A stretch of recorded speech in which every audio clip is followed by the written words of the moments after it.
ಸಜ್ಜನ ನಿಕರದಾತಾರ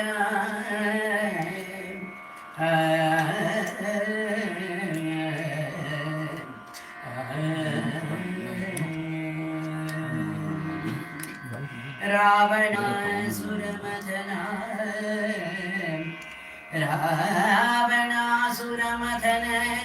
ಶ್ರವಣ ಸುಧಾ ವಿನೂತನ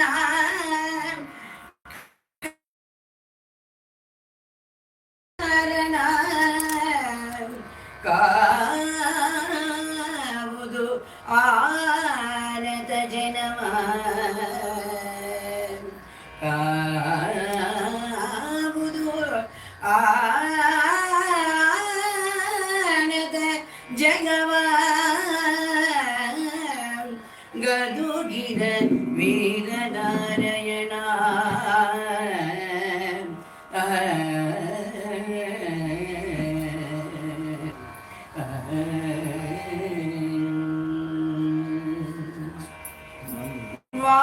ವಾರಿದಾಸನೆ ಸಕಲ ಶಾಸ್ತ್ರ ವಿಚಾರ ದುರ್ಗವೇ ವಚನ ರಚನಾಧಾರೆ ಶ್ರುತಿ ಪೌರಾಣದ ಆಗಮ ಸಿದ್ಧಿದಾಯಕಿಯೇ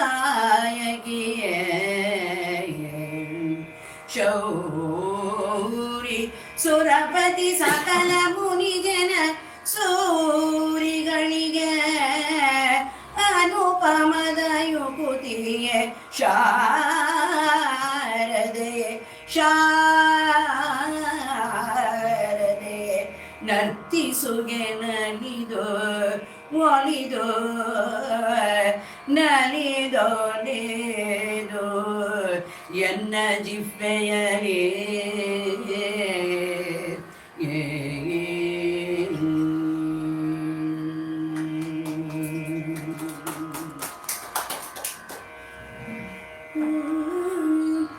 ತನಗೆ ಹುಟ್ಟಿದ ಮಗಳ ತಾನೇ ಅನುಭವಿಸುವನು ಕಮಲ ಸಂಭ್ರಮ ತನಗೆ ಹುಟ್ಟಿದ ಮಗಳ ತಾನೇ ಅನುಭವಿಸುವನು ಕಮಲ ಸಂಭ್ರಮನೆನುತ ಪಂಚಮ ಶಿರವನು ಅರಿದನು ಪಂಚಮ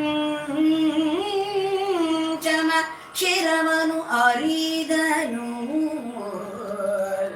ಪಾರ್ವತಿ ರಮಣ ಪಂಚಮ ಶಿರವನು ಅರಿದನು ಪಾರ್ವತಿ ರಮಣ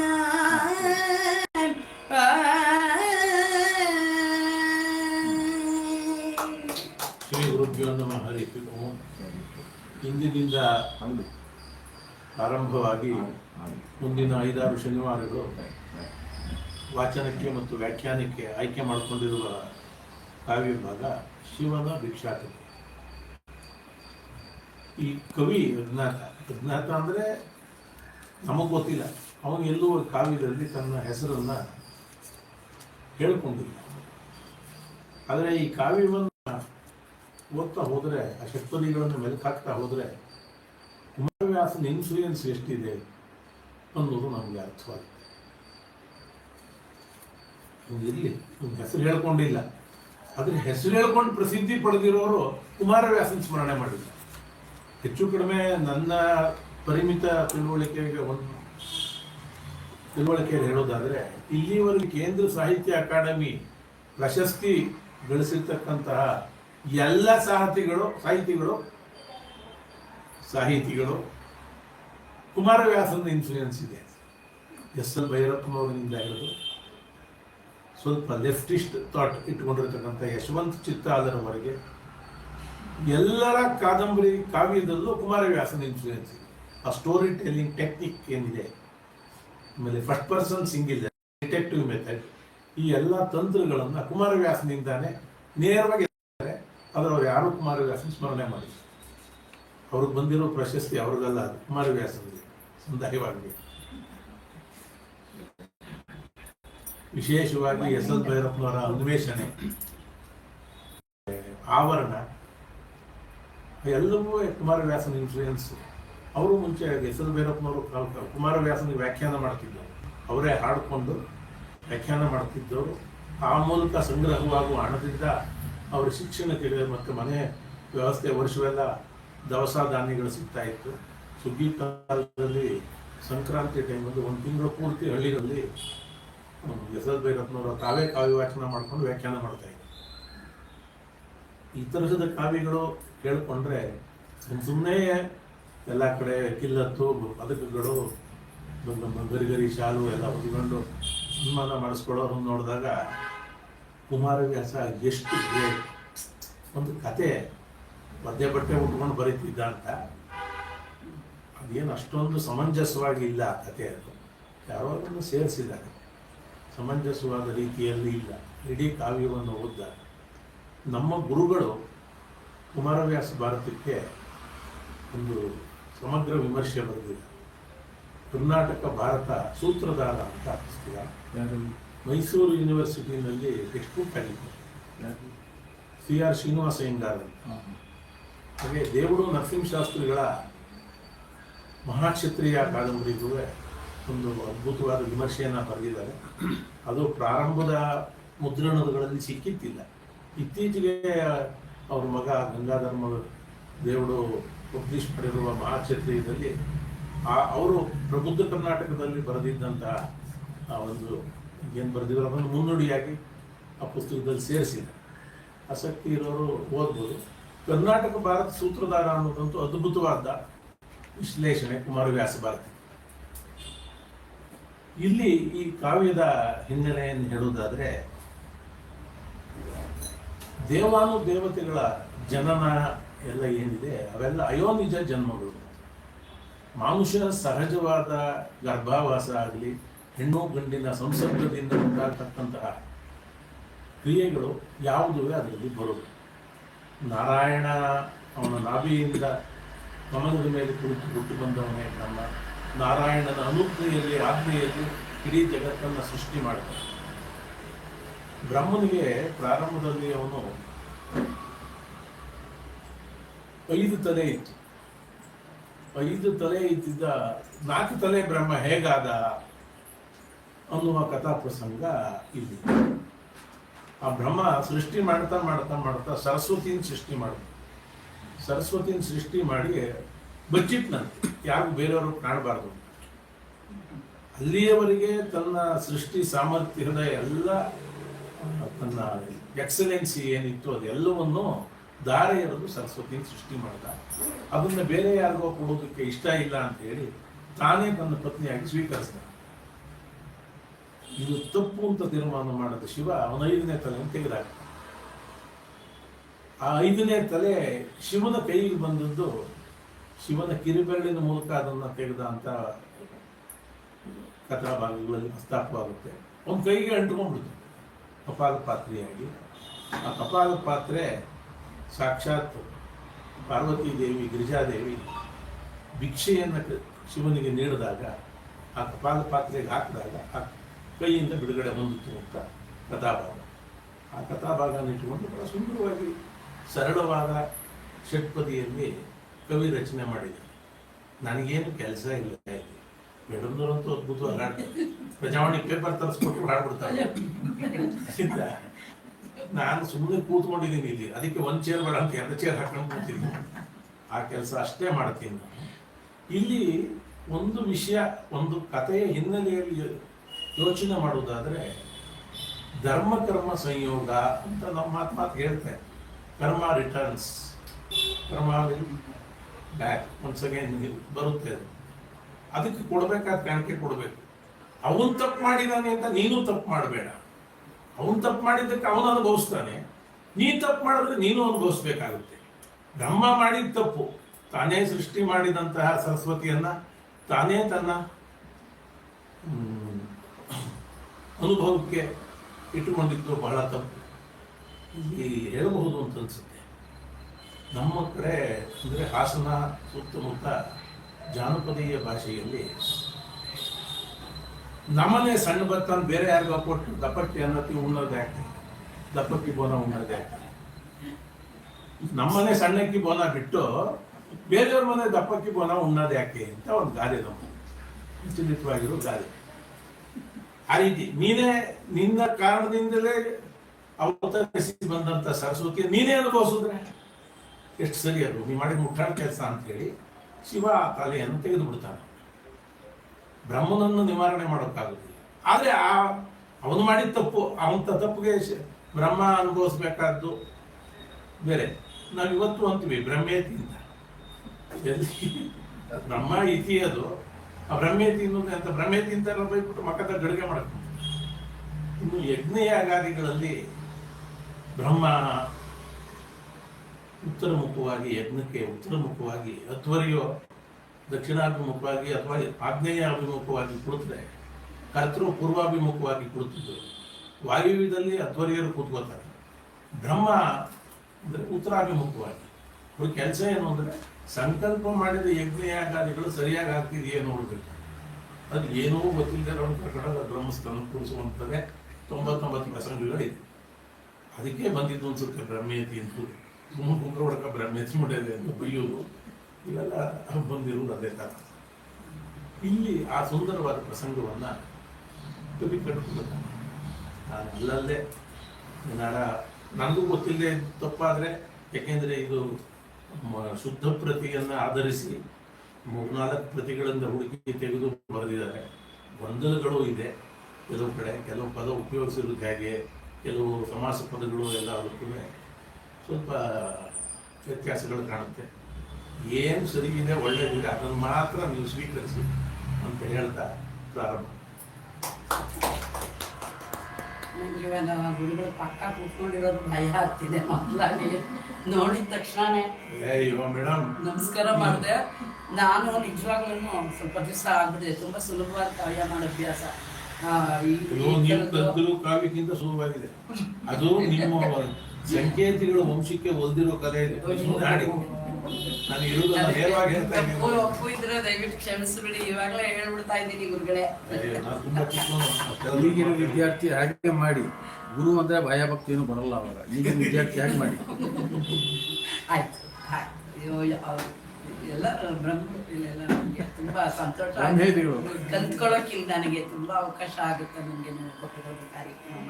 ನಾನು ಮಾತನಾಡುವಾಗ ಸ್ವಲ್ಪ ಗ್ರಾಮ್ಯ ಭಾಷೆಯನ್ನು ಉಪಯೋಗಿಸ್ತೀನಿ. ಚೆನ್ನಾಗಿರುತ್ತೆ. ಆಡು ಭಾಷೆಯಲ್ಲೇ ಕಾವ್ಯಗಳು ಇರುವುದರಿಂದ ಅದನ್ನ ವಿಶೇಷವಾಗಿ ಕುಮಾರವ್ಯಾಸನ ಇನ್ಫ್ಲೂಯೆನ್ಸ್ ಇರ್ತಕ್ಕಂಥ ಯಾವುದೇ ಕಾವ್ಯವನ್ನು ಬಳಸುವಾಗ ಆಡು ಭಾಷೆಯಲ್ಲೇ ನಾನು ಬಳಸ್ತೀನಿ.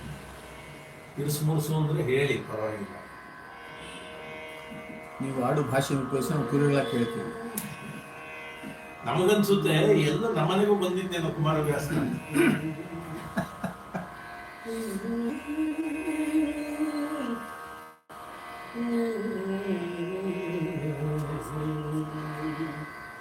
ಶ್ರೀ ಗಿರಿಜೆ ಮುಖ ಕಮಲ ದಿನಪತಿ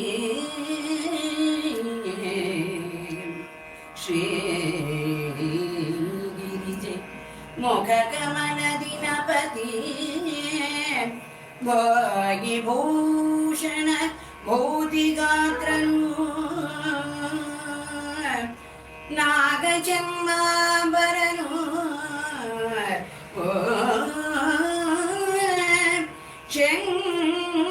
ಶಂಕರ ಮಂಗಲಾತ್ಮಕನು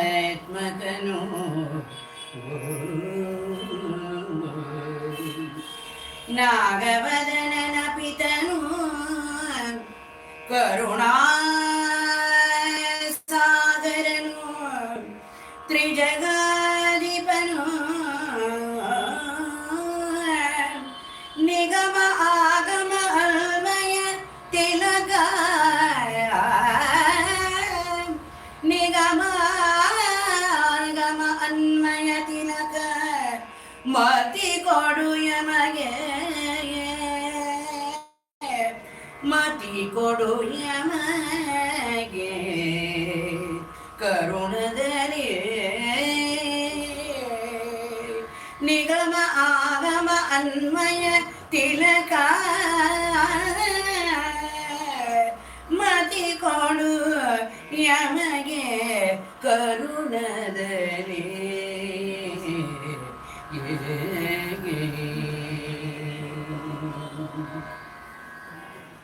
ಪ್ರಾರಂಭಕ್ಕೆ ಗಿರಿಜೆಯನ್ನ ಪಾರ್ವತಿ ದೇವಿಯನ್ನ ಕುರಿತು ಪ್ರಾರ್ಥನೆ ಮಾಡ್ತಾನೆ.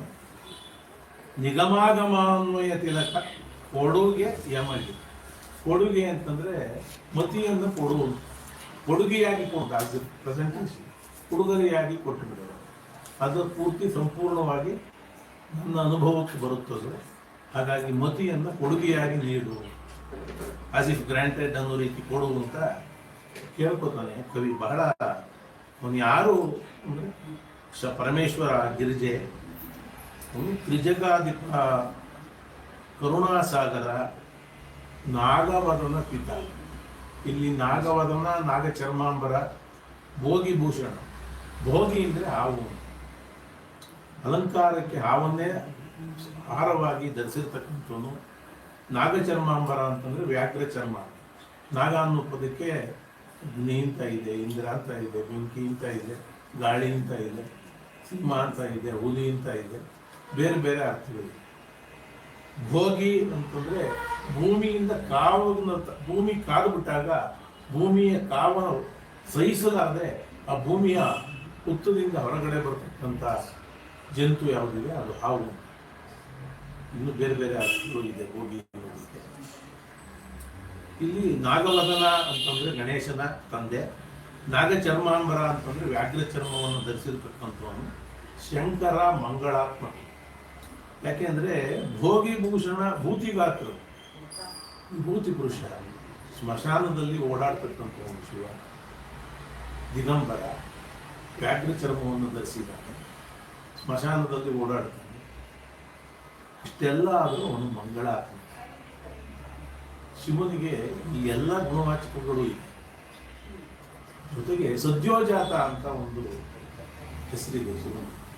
ಸದ್ಯೋಜಾತ ಅಂದ್ರೆ ತನ್ನನ್ನ ಆರಾಧಿಸುವ, ಧ್ಯಾನಿಸುವ, ಸ್ಮರಣೆ ಮಾಡತಕ್ಕಂಥ ಭಕ್ತರಿಗೆ ಏನು ಬೇಕು ಅನ್ನೋದನ್ನ ಅವ್ರು ಕೇಳಕ್ ಮುಂಚೆ ತಾನೇ ಅರ್ಥಕೊಂಡು ಕೊಟ್ಟು ಬಿಡ್ತಾನದನ್ನು. ಹಾಗಾಗಿ ಸದ್ಯೋಜಾತನಾದ ಪರಮೇಶ್ವರ ಮತ್ತು ಗಿರಿಜೆಯನ್ನ ಈ ಕವಿ ಸ್ತೋತ್ರ ಮಾಡ್ತಾರೆ.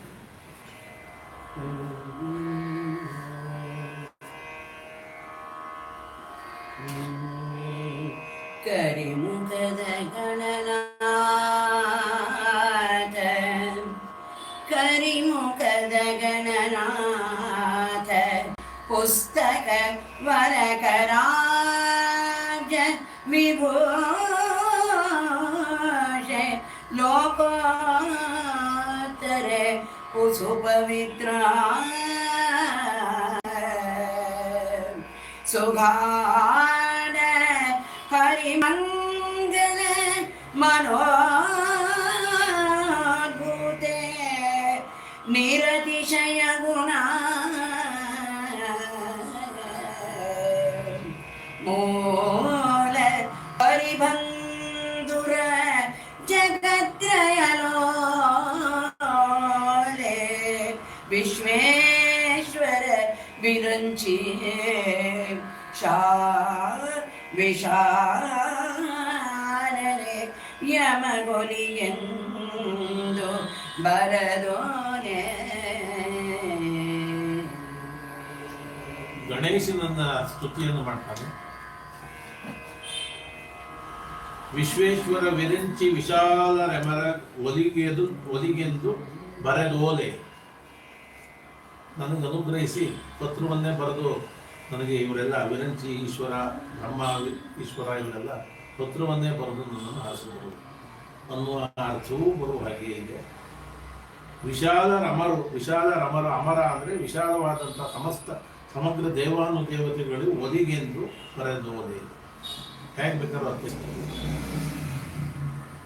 ಈ ಪವಿತ್ರ, ಸುಗಾಢ, ಹರಿಮಂಗಳ, ಮನೋದ್ಭೂತೆ, ನಿರತಿಶಯ ಗುಣ, ಮೂಲ ಪರಿಬಂಧುರ ಇವೆಲ್ಲವೂ ಗಣೇಶನಿಗಿರುವ ಗುಣವಾಚಕಗಳು. ಶುಕ್ಲಾಂ ಬ್ರಹ್ಮ ವಿಚಾರಸಾರ ಪರಮವಾದ್ಯಾಂ ಲೀಲಾ ಪುಸ್ತಕಧಾರಿಣಿ ಅಂತ ಸರಸ್ವತಿಯ ಸ್ತೋತ್ರ ಇದೆ. ಈ ಷಟ್ಪದಿಯನ್ನು ಬರುವಾಗ ಅದರ ತಲೆ ಒಳಗೆ ಇತ್ತು ಅನ್ಸುತ್ತೆ ಕವಿ. ಹಾಗಾಗಿ ಅದರ ಇನ್ಫ್ಲೂಯೆನ್ಸು ಇಲ್ಲಿ ಕಾಣುತ್ತೆ.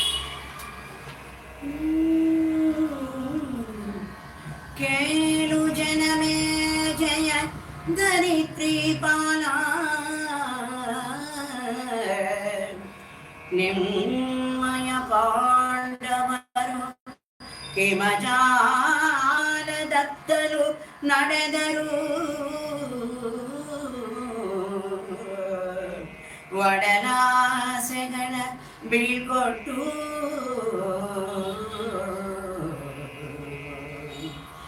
ಏಳು ಜನಮೇ ಜಯ ಧರಿತ್ರೀಪಾಲ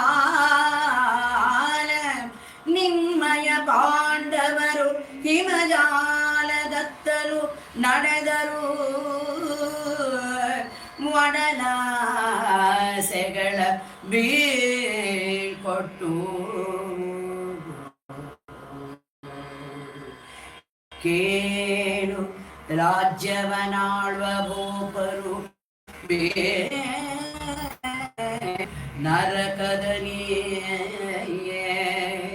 ಕೇಳು ರಾಜ್ಯವನಾಳುವ ಭೂಪರು ಬೀಳುವರು ನರಕದಲ್ಲಿ ಎಂಬುದ ನಾಳಿಗೊಂಬರು ಕೆಲವರು ಅಗ್ಗದ ಮುಕ್ತಿ ಕಾಂತೆಯನು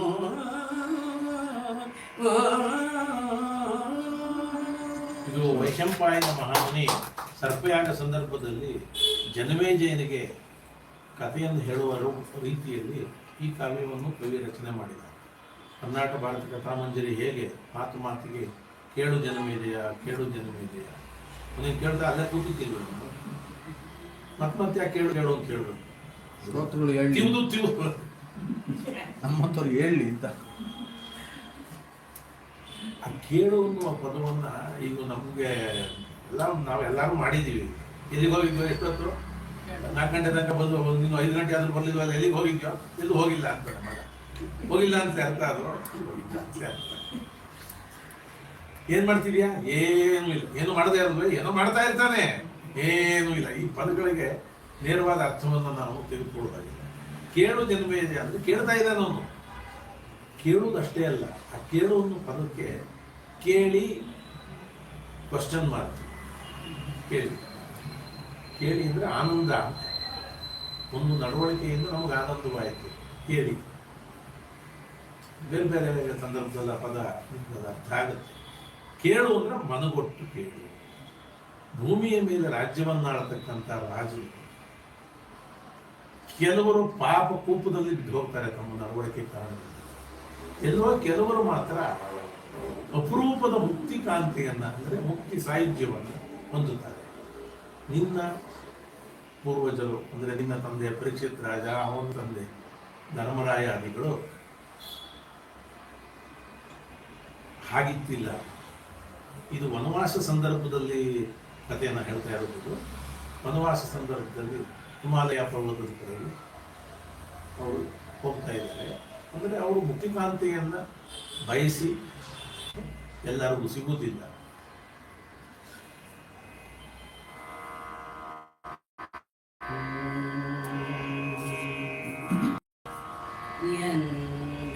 ಎಂದಮಾತಿಂಗೆ ಅವನಪತಿ ಅವನಿಪತಿ ಮನನುಂಡು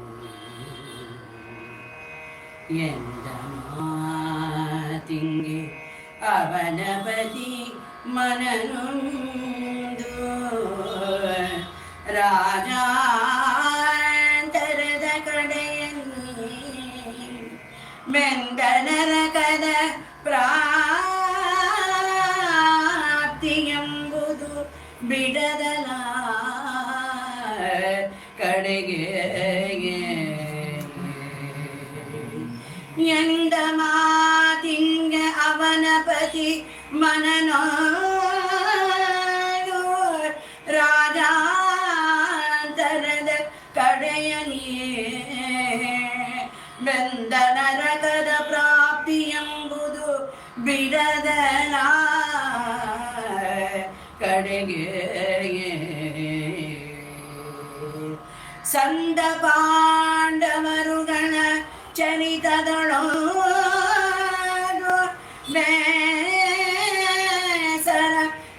ಬೇಸರವಾಗದಂತೆ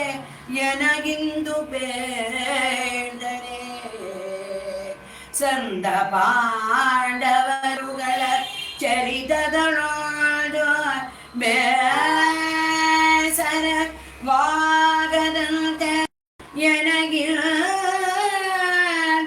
ಬೇಡನೆ ಧನ್ಯ ಧನ್ಯರಾವು ಎಂದನೋ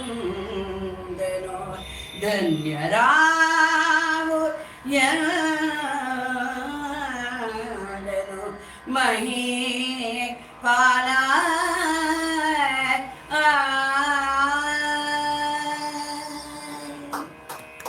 ಇಲ್ಲಿ ವೈಶಂಪಾಯನರು ಕಥೆ ಹೇಳುವಾಗ ಕೆಲವರ ಅಗ್ಗದ ಮುಕ್ತಿ ಕಾಂತೇನು ಅಂತ ಹಗ್ಗ ಅನ್ನೋ ಪದ ಬರ್ತದೆ. ಹಗ್ಗ ಅಂದ್ರೆ ಇವತ್ತು ಹುರುಳಿಕಾಯಿ ಹಗ್ಗ 15 ರೂಪಾಯಿ ಕೆಜಿ ಅಂತ ಬಹಳ ಸೋದಿ ಚೀಪ್ ರೇಟ್ ಅಂತ. ಇಲ್ಲಿ ಹಗ್ಗ ಅಂದ್ರೆ ಶ್ರೇಷ್ಠವಾದ ಮುಕ್ತಿ ಸಾಹಿತ್ಯವನ್ನು ಅವರೇ ಪಡಿತಾರೆ ಅಂತ. ಕುಂಬಳಕಾಯಿ ಕಳ್ಳ ಅಂದ್ರೆ ಹೆಗಲು ಮುಟ್ಕೊಂಡ ಅಂತ ಈಗ ಜನಮೇಜ ಯೋಚನೆ ಮಾಡ್ತಾರೆ, ನಾನು ರಾಜ. ಅದಕ್ಕೆ ಈ ಮಾತನ್ನ ಜನಮೇಜಯ ವೈಶಂಪಾಯನರಿಗೆ ಹೇಳ್ತಾನೆ.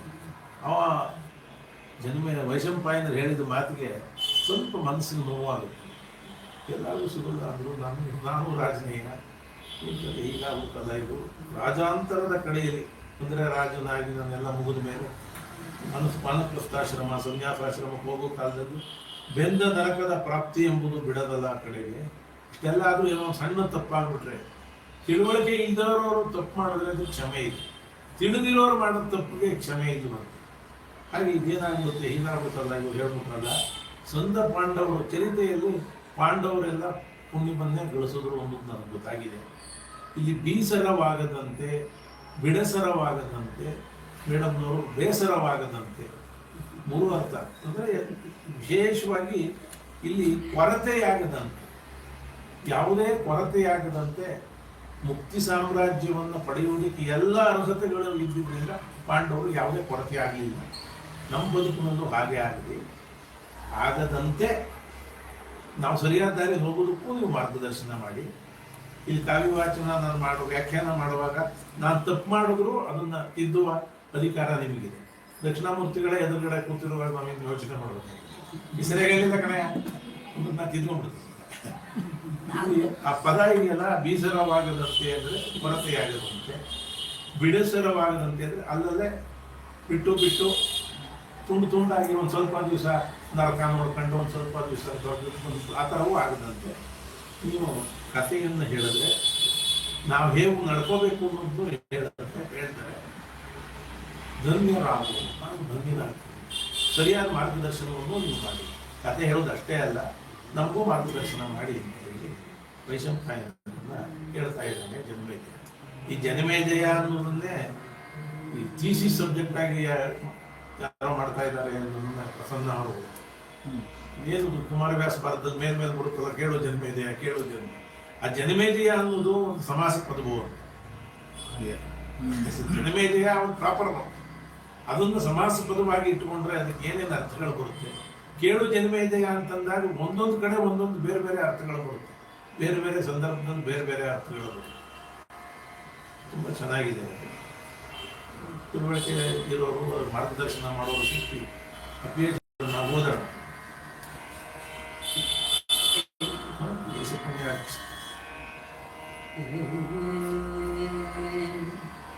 ಯೇಸು ಪುಣ್ಯಾಚಿತದ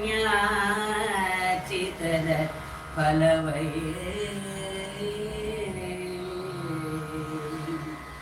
ಯೇಸು ಪುಣ್ಯಾಚಿತದ ಫಲವೈ ನೈಸಲೇ ನೆಮಗರ್ತಿ ಒಳ್ಳಿತು ಭಾಷವಂತರು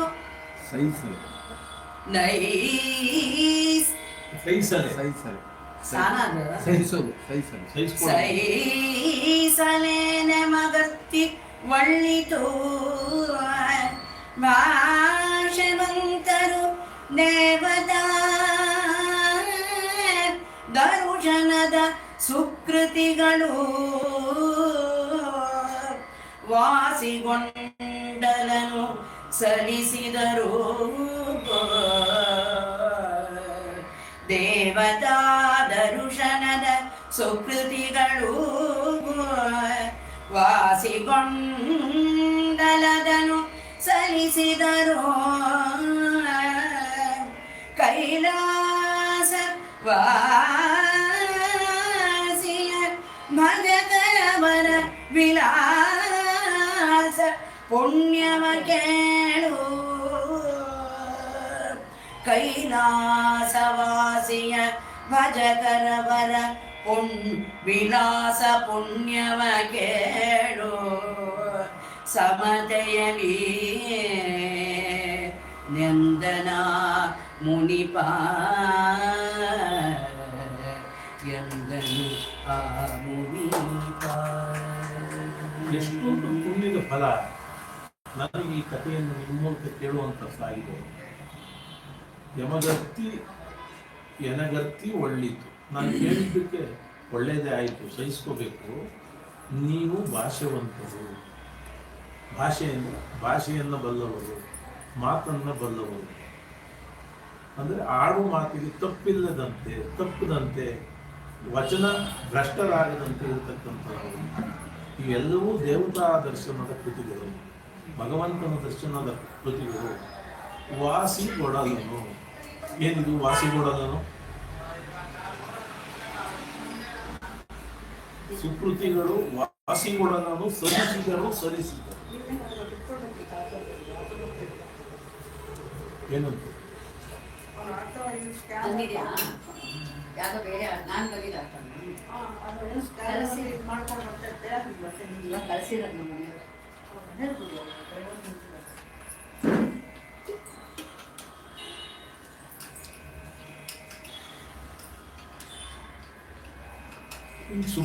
ಸುಕಾರ್ಯಗಳಲ್ಲಿ ಈ ಭಗವಂತನ ದರ್ಶನದ ವಾಸಿಗೊಡಲನು ಈ ಪದಕ್ಕೆ ನಿಖರವಾಗಿ ಅರ್ಥವನ್ನ ಒಡಲನು ವಾಸಿ ವಾಸಿಗೆ ಒಡಲನ್ನು ಸಲ್ಲಿಸಿದರು. ವಾಸಿ ಅಂದರೆ ಅಂತರ್ವಾಸಿ, ಅಂತ್ಯವಾಸಿ. ಅದೇ ಶಿಷ್ಯರು ಅಲ್ಲ, ಅಂತ್ಯವಾಸಿ ಅಂದರೆ ಭಗವಂತನು ಅಂತ್ಯವಾಸಿ. ಶಿಷ್ಯರು ಅಂತ ಒಂದರ್ಥ, ಒಳಗೆ ವಾಸವಾಗಿದೆ. ನಮ್ಮ ವಾಸಿಗೆ ಒಡಲನ್ನು ಅಂತರಾತ್ಮನಾದ ಭಗವಂತನನ್ನ ಸಲ್ಲಿಸಿದರು, ಅವರೇ ಸಮರ್ಪಣೆಯನ್ನು ಮಾಡಿದರು ಅನ್ನುವ ಅರ್ಥ ಬರುತ್ತೆ. ಸರಿಸಿದರು ಅಂದರೆ ಪಕ್ಕಕ್ಕೆ ಜರುಗಿಸಿದರು. ಅವರ ಮನಸ್ಸಿನಲ್ಲೂ ಪಲ್ಲಟ ಉಂಟಾಗುವಂತೆ. ಹೇಗಿದೆ ಅಂದರೆ ಈ ವಿಲಾಸ ಇದೆಯಲ್ಲ, ಭಜಕರ ವಿಲಾಸ ಪುಣ್ಯವ ಹೇಗಿದೆ ಇದು ವಿಲಾಸ ಪುಣ್ಯ ಅಂತಂದರೆ ಲೀಲೆ, ಭಗವಂತನ ಲೀಲೆ ಹೇಗಿದೆ, ಅಂತರಾತ್ಮ ಮೆಚ್ಚುವಂತಹ ರೀತಿಯಲ್ಲಿ ಇದೆ. ಅದನ್ನು ಸಮತೆಯಿಂದ ಸಮಸ್ಥಿತಿಯಲ್ಲಿ ಸಮಾನ ಮನಸ್ಕನಾಗಿ ಸಮಾಧಿ ಸ್ಥಿತಿಯಲ್ಲಿ ಕುಳಿತು ನೀನು ಇದನ್ನು ಸ್ವೀಕರಿಸು ಅಂತ ಹೇಳಿ ಆ ವೈಶಂಪಾಯನನಿಗೆ ಜನಮೇಜನಿಗೆ ಹೇಳಿದ್ರು.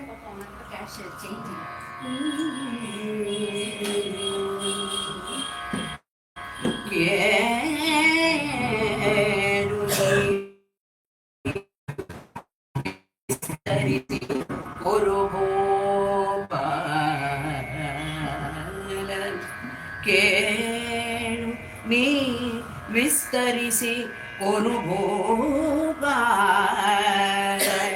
ಉತ್ಪತ್ತಿಯನು ವಿದ್ಯಾಜಾಲದರಿತ ವಿವಾಹ ಸಂಗತಿಯೇ ರಾಜ್ಯದನುಭವವಾಗ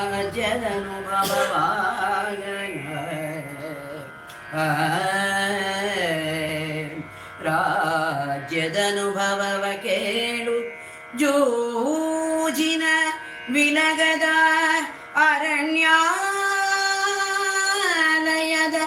ಅಜ್ಞಾತವಾಸ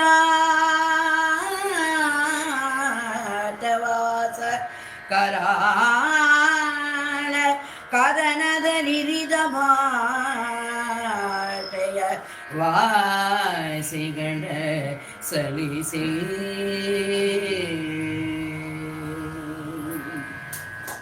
ನಾನು ವಿಸ್ತಾರವಾಗಿ ಭಾರತದ ಕಥೆಯನ್ನು ಹೇಳ್ತೀನಿ, ಎಲ್ಲವನ್ನೂ ಕೇಳು. ಕುರುವಿನಿಂದ ಆರಂಭವಾಗಿ ಕುರುವಂಶ ಹೇಗೆ ಉತ್ಪತ್ತಿಯಾಯಿತು, ನಿಮ್ಮ ಮುತ್ತಾತ ಪಾಂಡವರ ತನಕ ಹೇಗೆ ಆ ವಂಶ ಬೆಳೆದು ಬಂತು ಅನ್ನುವ ಕಥೆಯನ್ನೂ ನಾನು ಹೇಳ್ತೀನಿ. ಆ ಮಧ್ಯೆ ಬರತಕ್ಕಂತಹ ಮಂಗಳ ಕಾರ್ಯಗಳು, ವಿವಾಹ ಸಂಗತಿಯನ್ನು ನಿನಗೆ ಬಿಡಿಸಿ ಹೇಳ್ತೀನಿ. ಈ ವಿವಾಹ ಸಂಗತಿಯನ್ನು ನೀನು ಕೇಳಾದ ಮೇಲೆ ನಿನ್ನ ಮನಸ್ಸಿನಲ್ಲಿ ಕೆಲವೊಂದು ಯೋಚನೆಗಳು ಬರಬಹುದು. ಇಲ್ಲಿ ಪಾಂಡವರು ಮತ್ತು ಕೌರವರದ್ದು ಜನನ ಹಿನ್ನೆಲೆಯನ್ನೆಲ್ಲವನ್ನು ಪ್ರಸ್ತಾಪ ಮಾಡ್ತಾ ಇದ್ದಾನೆ. ತಾನು ಹೇಳ್ತಾ ಇರುವ ಶಿವನ ಭಿಕ್ಷಾಟನೆ ಅನ್ನುವ ಪ್ರಸಂಗಕ್ಕೆ ಪೂರಕವಾಗಿ ಮಹಾಭಾರತದ ಕಥೆಯಲ್ಲಿ ಬರತಕ್ಕಂಥ ಗರ್ಭಾವಾಸಾದಿ ಮಾನುಷ ಸಹಜವಾದಂತಹ ಆ ಒಂದು ಜನನ ಮನ ವೃತ್ತದಲ್ಲಿ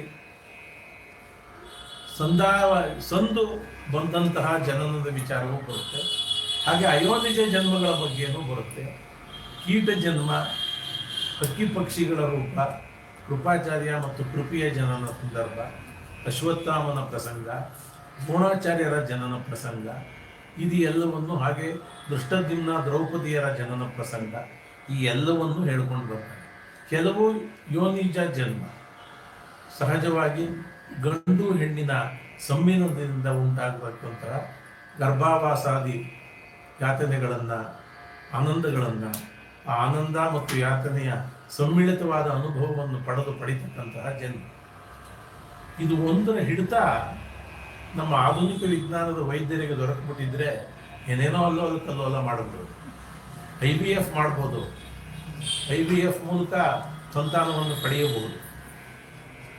ಆದರೆ ಗಂಡೇ ಬೇಕು ಹೆಣ್ಣೇ ಬೇಕು ಅನ್ನೋದನ್ನು ಪಡೆಯುತ್ತಾರೆ IVFನಲ್ಲಿ. ಗಂಡು ಬೇಡ ಅಂದರೆ ಹೆಣ್ಣಿದ್ರೆ ಅದಕ್ಕೆ MTP ಮಾಡಿಸ್ಕೋಬೋದೇ ಹೊರತು, ಹೆಣ್ಣು ಬೇಕು ಅಂತಂದು ಗಂಡು ಹೊಟ್ಟೆ ಒಳಗಿದ್ರೆ MTP ಮಾಡಿಸ್ಕೋಬೋದೇ ಹೊರತು IVF ಮಾಡಿ ಗಂಡನ್ನೇ ಪಡಿತೀನಿ, ಹೆಣ್ಣನ್ನೇ ಪಡಿತೀನಿ, ಅವಳಿ ಮಕ್ಕಳನ್ನೇ ಪಡಿತೀನಿ ಅನ್ನೋದು ನಮ್ಮ ಕೈನಲ್ಲಿ ಇಲ್ಲ. ಇದು ಒಂದು ವಿಚಾರದಲ್ಲಿ ಮಾತ್ರ ವಿಜ್ಞಾನ ಯಾವುದೇ ಕಾರಣಕ್ಕೂ ಅದನ್ನು ಪಡ್ಕೊಳ್ಳೋಕೆ ಸಾಧ್ಯವಾಗಿಲ್ಲ. ಆ ಯಶಸ್ಸು, ಆ ಅಗಾಧವಾದ ಕ್ರಿಯೆಗೆ ಸಂಬಂಧಪಟ್ಟಂತೆ ಸಣ್ಣದಾಗಿ ಚಿಂತನೆ ಮಾಡೋದಾದರೆ, ಇತ್ತೀಚಿನವರೆಗೂ ಗಂಡು ಅಥವಾ ಹೆಣ್ಣು ಮಗು ಆಗುತ್ತೆ ಎನ್ನುವುದು ಹೆಣ್ಣಿನ ಕಾರಣ ಅಂತ ಹೇಳಿ ಆ ದೂಷಣೆ ಎಲ್ಲ ಹೆಣ್ಣಿಗೆ ತಡ್ತಾ ಇದ್ರು. ಇತ್ತೀಚಿನ ದಶಕಗಳಲ್ಲಿ ಅದು ನಿಖರವಾಗಿ ಗೊತ್ತಾಗಿದೆ. ಗಂಡು ಆಗಬೇಕಾಗಲಿ ಹೆಣ್ಣಾಗಬೇಕಾಗಲಿ ಅದಕ್ಕೆ ಗಂಡ ಕಾರಣ ಅಂದರೆ ತಂದೆ ಕಾರಣನೇ ಹೊರತು ಹೆಂಡತಿ ಕಾರಣ, ತಾಯಿ ಕಾರಣ ಅಲ್ಲ ಅನ್ನೋದು ಮನವರಿಕೆ. ಎಷ್ಟು ಅದ್ಭುತವಾದ ಪ್ರಕ್ರಿಯೆಗಳು ಇಲ್ಲಿ ವಿಜ್ಞಾನದ ಪ್ರಕ್ರಿಯೆಗಳಿದೆ. ಅದನ್ನು ವಿಜ್ಞಾನದ ಹೆಸರಿನಲ್ಲಿ ಸಂಶೋಧನೆಗಳನ್ನು ಮಾಡ್ತಾ ಇರತಕ್ಕಂಥ ವಿಜ್ಞಾನಿಗಳು ಪಡ್ಕೊಳ್ಳೋಕೆ ಸಾಧ್ಯವಾಗಿದೆ. ಆ ಒಂದು ವಿಷಯವನ್ನು ಭಗವಂತ ಗೌಪ್ಯವಾಗಿ ಇಟ್ಟಿದ್ದಾರೆ. IVF ಮಾಡಿಸ್ಕೋಬೋದು ಅಂತ 2 ಫೇಲ್ ಆದರೆ ಕೈ ಬಿಟ್ಬಿಡ್ತಾರೆ ಅವರು. 3ನೇದಕ್ಕೆ ಟ್ರೈ ಮಾಡೋಲ್ಲ. 5 ಲಕ್ಷ ಪ್ಯಾಕೇಜ್ ಹೋದ್ರೂ ಪರವಾಗಿಲ್ಲ, ಅವರು ಕೇಳಿ ತಲೆ ಮೇಲೆ ಯಾಕಂತ ಚಪ್ಪಲಿ ಹೇಳ್ತೀನಿ ತಪ್ಪುತ್ತೆ ಅಂತ ಹೇಳಿ ಬಿಟ್ಬಿಡ್ತಾರೆ ಡಾಕ್ಟರ್. 2 ಆದ್ಮೇಲೆ 3ನೇದಕ್ಕೆ ಪ್ರಯತ್ನ ಮಾಡಿದ್ರೆ ಅವರು ಮುಟ್ಟಾಳ ಅಂತ ತೀರ್ಮಾನ ಮಾಡ್ತಾರೆ. ಆದರೆ IVF ಫೇಲ್ ಆದ್ರೂ ಸಹಜವಾದ ರೀತಿಯಲ್ಲಿ ಔಷಧೋಪಚಾರವು ನಿತ್ಯ ಅನುಷ್ಠಾನಾದಿ ನಿಯಮಗಳನ್ನು ಮಾಡಿಕೊಂಡ್ರೆ ಸಹಜ ರೀತಿಯಲ್ಲೇ ಸಂತಾನ ಪಡೆಯಬಹುದು ಅನ್ನೋದಕ್ಕೆ ಬೇಕಾದಷ್ಟು ಉದಾಹರಣೆಗಳಿವೆ. ವಿಶೇಷವಾಗಿ ಗಮಕ, ಸಂಗೀತ, ತಾಳವಾದ್ಯ, ಕೆಲವು ನಡೆಗಳಿದೆ. ಸಂಗೀತದಲ್ಲಿ ಕೆಲವು ರಾಗಾಲಾಪನೆ, ಕೆಲವು ಸ್ವರಗಳನ್ನು ವಿಸ್ತರಿಸಿ ಸ್ವರವನ್ನು ಹಾಕುವುದರ ಮೂಲಕ ಆಂತರಿಕವಾಗಿ ದೇಹದಲ್ಲಿ ಬದಲಾವಣೆಗಳನ್ನು ಪಡ್ಕೋಬಹುದು. ಸಂತಾನಾಪೇಕ್ಷೆಯಾಗಿ ಈ ಕೆಲಸಗಳನ್ನು ಮಾಡೋದು ಸಾಧ್ಯವಾದರೆ, ಅಥವಾ ಲಯವಾದ್ಯಗಳಲ್ಲಿ ಕೆಲವು ತಾಳದ ನಡೆಗಳನ್ನು ನಿರಂತರವಾಗಿ ಅಭ್ಯಾಸ ಮಾಡ್ತಾ ಇದ್ದರೆ ಸಂತಾನವನ್ನು ಪಡೆಯುವುದಕ್ಕೆ ಬೇಕಾದಂಥ ರೀತಿಯಲ್ಲಿ ಅದನ್ನು ಸರಿಯಾದ ಗುರುಗಳ ಮಾರ್ಗದರ್ಶನದಲ್ಲಿ ಮಾಡಿದ್ರೆ ಅದು ಸಾಧ್ಯ ಅನ್ನುವುದು ಸತ್ಯ. ವಿಜ್ಞಾನ ಎಲ್ಲಿ ಸೋಲುತ್ತೆ ಅಲ್ಲಿ ನಮ್ಮ ವಿಚಾರ ಗೆಲುವನ್ನು ಪಡೆಯುತ್ತೆ. ಅದೆಲ್ಲವನ್ನು ಹೇಳಿದ ಸುಮ್ಮನೆ ತೀರ್ಮಾನಕ್ಕೆ ಬರಬೇಡ, ನೀನು ಜನ್ಮೇದೆಯಾ, ಆ ಬ್ರಹ್ಮ ತಾನೇ ಸೃಷ್ಟಿ ಮಾಡಿದವಳನ್ನ ಮದುವೆ ಮಾಡ್ಕೊಂಬಿಟ್ಟ, ಇದೆಯಲ್ಲಿ ಅಬದ್ಧ, ಇದು ತಪ್ಪು, ಇದು ಅಂದ್ಬಿಟ್ಟು ಅದು ಆ ಹಂತದಲ್ಲಿ ಸ್ಪೇಸ್ ಅಂತ ಇದೆ, ಟೈಮ್ ಅಂಡ್ ಸ್ಪೇಸ್ ಅಂತ, ಅದ್ರ ಬಗ್ಗೆ ಯೋಚನೆ ಮಾಡಿದಾಗ ಅದು ಆ ಹಂತದಲ್ಲಿ ಸರಿಯದು. ನೀನು ವಿಸ್ತಾರ ಮಾಡುವಾಗಿಲ್ಲ. ಕೇಳು, ಇಷ್ಟೆಲ್ಲ ಇದ್ದು ಎಲ್ಲ ತಿಳುವಳಿಕೆ ಇದ್ದುವೆ ಧರ್ಮರಾಯ ಜೂಜಾಟದ ಪರಿಣಾಮವಾಗಿ ಅರಣ್ಯವಾಸ ಅನುಭವಿಸ್ಬೇಕಾದಂತೆ, 1 ವರ್ಷ ಅಜ್ಞಾತವಾಸ ಅನುಭವಿಸ್ಬೇಕಾದಂತೆ. ಇದು ಎಂಥವರೆಗೂ ಅಗಾಧವಾದಂತಹ ಸಂಕಟವನ್ನು ಉಂಟು ಮಾಡುತ್ತೆ. ಮನಸ್ಸು ಪಲ್ಲಟವಾಗುವುದಕ್ಕೆ ಕಾರಣವಾಗುತ್ತೆ. ಆದರೆ ಇದನ್ನೆಲ್ಲ ನೀನು ಕೇಳ್ಕೋ. ಭಾಷೆಯ ವಾಸಿಗಳ ಸಲ್ಲಿಸಿ ಅಂದರೆ ನೀನು ತಿಳ್ಕೋಬೇಕು ಅಂತಿರೋದನ್ನ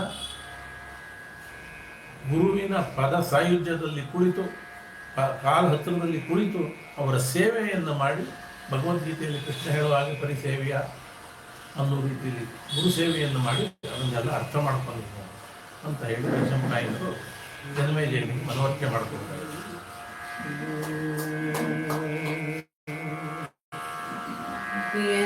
ವೈಶಂಪಾಯನಿಗಭಿವಂದಿಸಿದನು ಚಿತ್ತದಲ್ಲಿ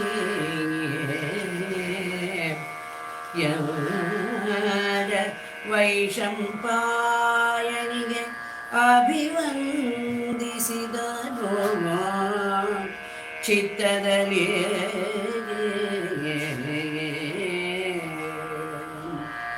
ವಸ್ತುಗಳಿಂದ ಸತ್ಕರಿಸಿದನು ಕೈ ಮುಗಿದ ಅವನಿ ಪಾಲಕನು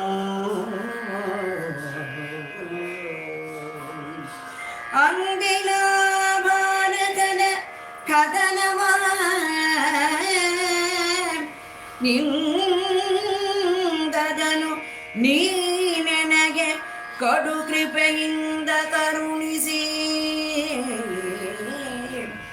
ಭಾರತದ ಕಥನವ ನಿಂದದನು ನೀ ನನಗೆ ಕಡು ಕೃಪೆಯಿಂದ ಕರುಣಿಸಿ ಎನ್ನ ಕರ್ಮವ ಎನ್ನ ಕರ್ಮವ ಕಳೆಯಬೇಕೆಂದ ಎನ್ನ ಕರ್ಮವ ಕಳೆಯಬೇಕೆಂದ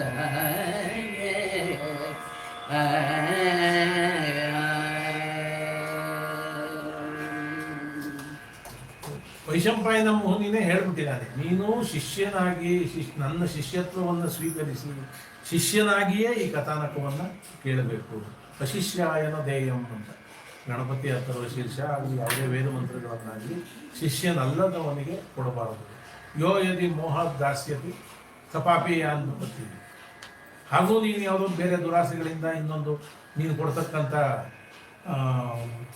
ದಾನ ದಕ್ಷಿಣೆಗೆ ನಾನು ಮನಸ್ಸೋತು ಕೊಟ್ಟಿದ್ದೆ ಆದರೆ ಅವನು ಪಾಪಿ ಆಗ್ತಾನೆ. ಅದಕ್ಕೋಸ್ಕರ ಮತ್ತೆ ಎದ್ದು ಕೂತಿದ್ದ ಅಷ್ಟೊತ್ತು ಕೇಳ್ದ, ಎದ್ದು ವೈಶಂಪಾಯನರಿಗೆ ನಮಸ್ಕಾರ ಮಾಡಿದ್ದಾನೆ. ಮನಸ್ಸಿನಲ್ಲೇ ಅವ್ರಿಗೆ ನಮಸ್ಕಾರ ಮಾಡಿದ್ದಾನೆ. ಅಂದರೆ ಒಂದು ವಿಶೇಷ ಇದೆ, ಯಾವ ವಿಚಾರವನ್ನು ಚರ್ಚೆ ಮಾಡುವಾಗ, ವಾದ ಪ್ರತಿವಾದಗಳು ನಡೆಯುವಾಗ, ವಿದ್ವಾಂಸರುಗಳ ಮಧ್ಯೆ ವಾದ ಪ್ರತಿವಾದಗಳು ನಡೆಯುವಾಗ ಒಂದೊಂದು ರೀತಿಯ ವಾದಗಳಿಗೆ ಸಂಬಂಧಪಟ್ಟ ಹಾಗೆ ಒಂದೊಂದು ರೀತಿಯ ಆಸನದಲ್ಲಿ ಯೋಗಾಸನ ಸ್ಥಿತಿಯಲ್ಲಿಗೆ ಕೇಳುಗ ಕುಳಿತುಕೋಬೇಕು ಅಂತ. ಯಾವಾಗ ಕುಕ್ಕುಟಾಸನದಲ್ಲಿ ಕೂತ್ಕೋಬೇಕು, ಯಾವಾಗ ಕಾಲ ಮೇಲೆ ಕಾಲು ಹಾಕ್ಕೊಂಡು ಕೂತ್ಕೋಬೇಕು, ಈ ಥರದ್ದು ಕೂರ್ಮಾಸನದಲ್ಲಿ ಕೂತ್ಕೊಂಡು ಕೇಳಬೇಕಾದಂಥ ವಾದಗಳಿದೆ. ಹಾಗಾಗಿ ಅವನ ಮನಸ್ಸಿನಲ್ಲೇ ಅವ್ರು ನಮಸ್ಕಾರ ಮಾಡಿ ಅವರಿಗೆ ವಿಶೇಷವಾದಂತಹ ಸುವಸ್ತುಗಳನ್ನು, ಮಂಗಳಕರವಾದ ವಸ್ತುಗಳನ್ನು, ತಾಂಬೂಲ ವಸ್ತ್ರ ಸಹಿತವಾಗಿ ವೈಶಂಪಾಯನರಿಗೆ ಕೊಟ್ಟು ಕೈ ಮುಗಿದು ಕೇಳ್ಕೊತಾನೆ. ಯಾರು? ಜನಮೇಜಯ. ಏನಂತ ಕೇಳ್ತಾನೆ ಅಂದರೆ, ಒಂದಿನ ಭಾರತದ ಕಥೆಯನ್ನು ಇಂದು ನನಗೆ ವಿವರವಾಗಿ ಹೇಳಿ. ನಾನು ತಿಳುವಳಿಕೆ ಇಲ್ಲದೆ ಇರೋನು ನಿಮ್ಮ ಶಿಷ್ಯ, ನಾನು ಕಾಣಿಕೆಯನ್ನು ಕೊಟ್ಬಿಟ್ಟಿದ್ದೀನಿ ನಿಮಗೆ. ನನಗೆ ಅರ್ಥವಾಗುವಂತೆ ಕರುಣೆ ಇಟ್ಟು ನನಗೆ ತಿಳಿಸಿ, ಯಾವುದನ್ನು ಮುಚ್ಚುಮರೆ ಮಾಡಬೇಡಿ, ನನಗೆ ತಿಳುವಳಿಕೆ ಗೊತ್ತಾಗದೇ ಇರೋದನ್ನು ಬಿಡಿಸಿ ವಿಸ್ತರಿಸಿ ಹೇಳಿ ಅಂತ ಹೇಳಿ ನನ್ನ ಕರ್ಮವನ್ನು ಕಳೆಯಿರಿ. ಆ ಮೂಲಕ ನನಗೆ ಅಂಟುಕೊಂಡಿರುವ ಕರ್ಮ ಶಿವನಿಗೆ ಒಂದು ಕೈಗೆ ಅಂಟ್ಕೊಂಡ್ಬಿಡ್ತು, ಆ ಕರ್ಮ ಬ್ರಹ್ಮಕಪಾಲವಾಗಿ ಅವನ ಕೈಗೆ ಅಂಟ್ಕೊಂಡ್ಬಿಡ್ತು. ನನಗೆ ಆ ಥರದ್ದು ಏನು ಅಂಟುಗಳ ಹಾಗೆ ನನ್ನ ಕರ್ಮವನ್ನು ಕಳೆಯಿರಿ. ಭಾರತದ ಕಥೆಯನ್ನು ಹೇಳಿ, ಆ ಒಳಸುಳಿಗಳು, ರಹಸ್ಯಾರ್ಥಗಳು, ವಿಶೇಷಾರ್ಥಗಳು ಏನೇನಿದೆ, ಸಾಂಕೇತಿಕ ಅರ್ಥಗಳು ಏನಿದೆ ಅದೆಲ್ಲವನ್ನು ಬಿಡಿಸಿ ಹೇಳಿ ನನ್ನ ಕರ್ಮವನ್ನು ಕಳೆಯಿರಿ ಅಂತ ಹೇಳಿ ನಮಸ್ಕಾರ ಮಾಡಿದ್ದಾನೆ ವೈಶಂಪಾಯನಿಗೆ ಜನಮೇಜಯ.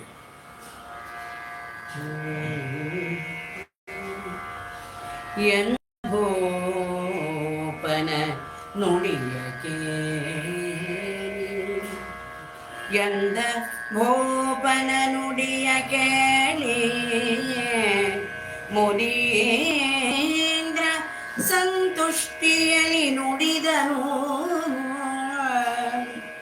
ಎಂದ ಭೂಪನ ನುಡಿಯ ಕೇಳಿ ಮುನೀಂದ್ರ ಸಂತುಷ್ಟಿಯಲ್ಲಿ ನುಡಿದನು.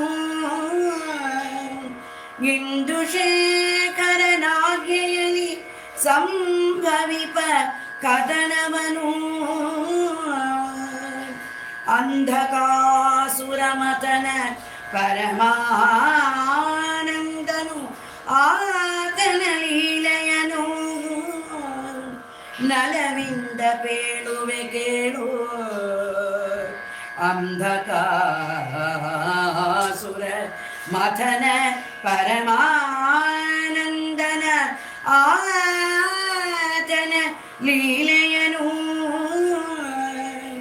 ನಲವಿಂದ ಪೇಳುವೆ ಕೇಳು ಜನಮೇ ಜಯ. ನಲವಿಂದ ಪೇಳುವೆ ಕೇಳು ಜನಮೇ ಜಯ. ಮಹೀಪಾಲ.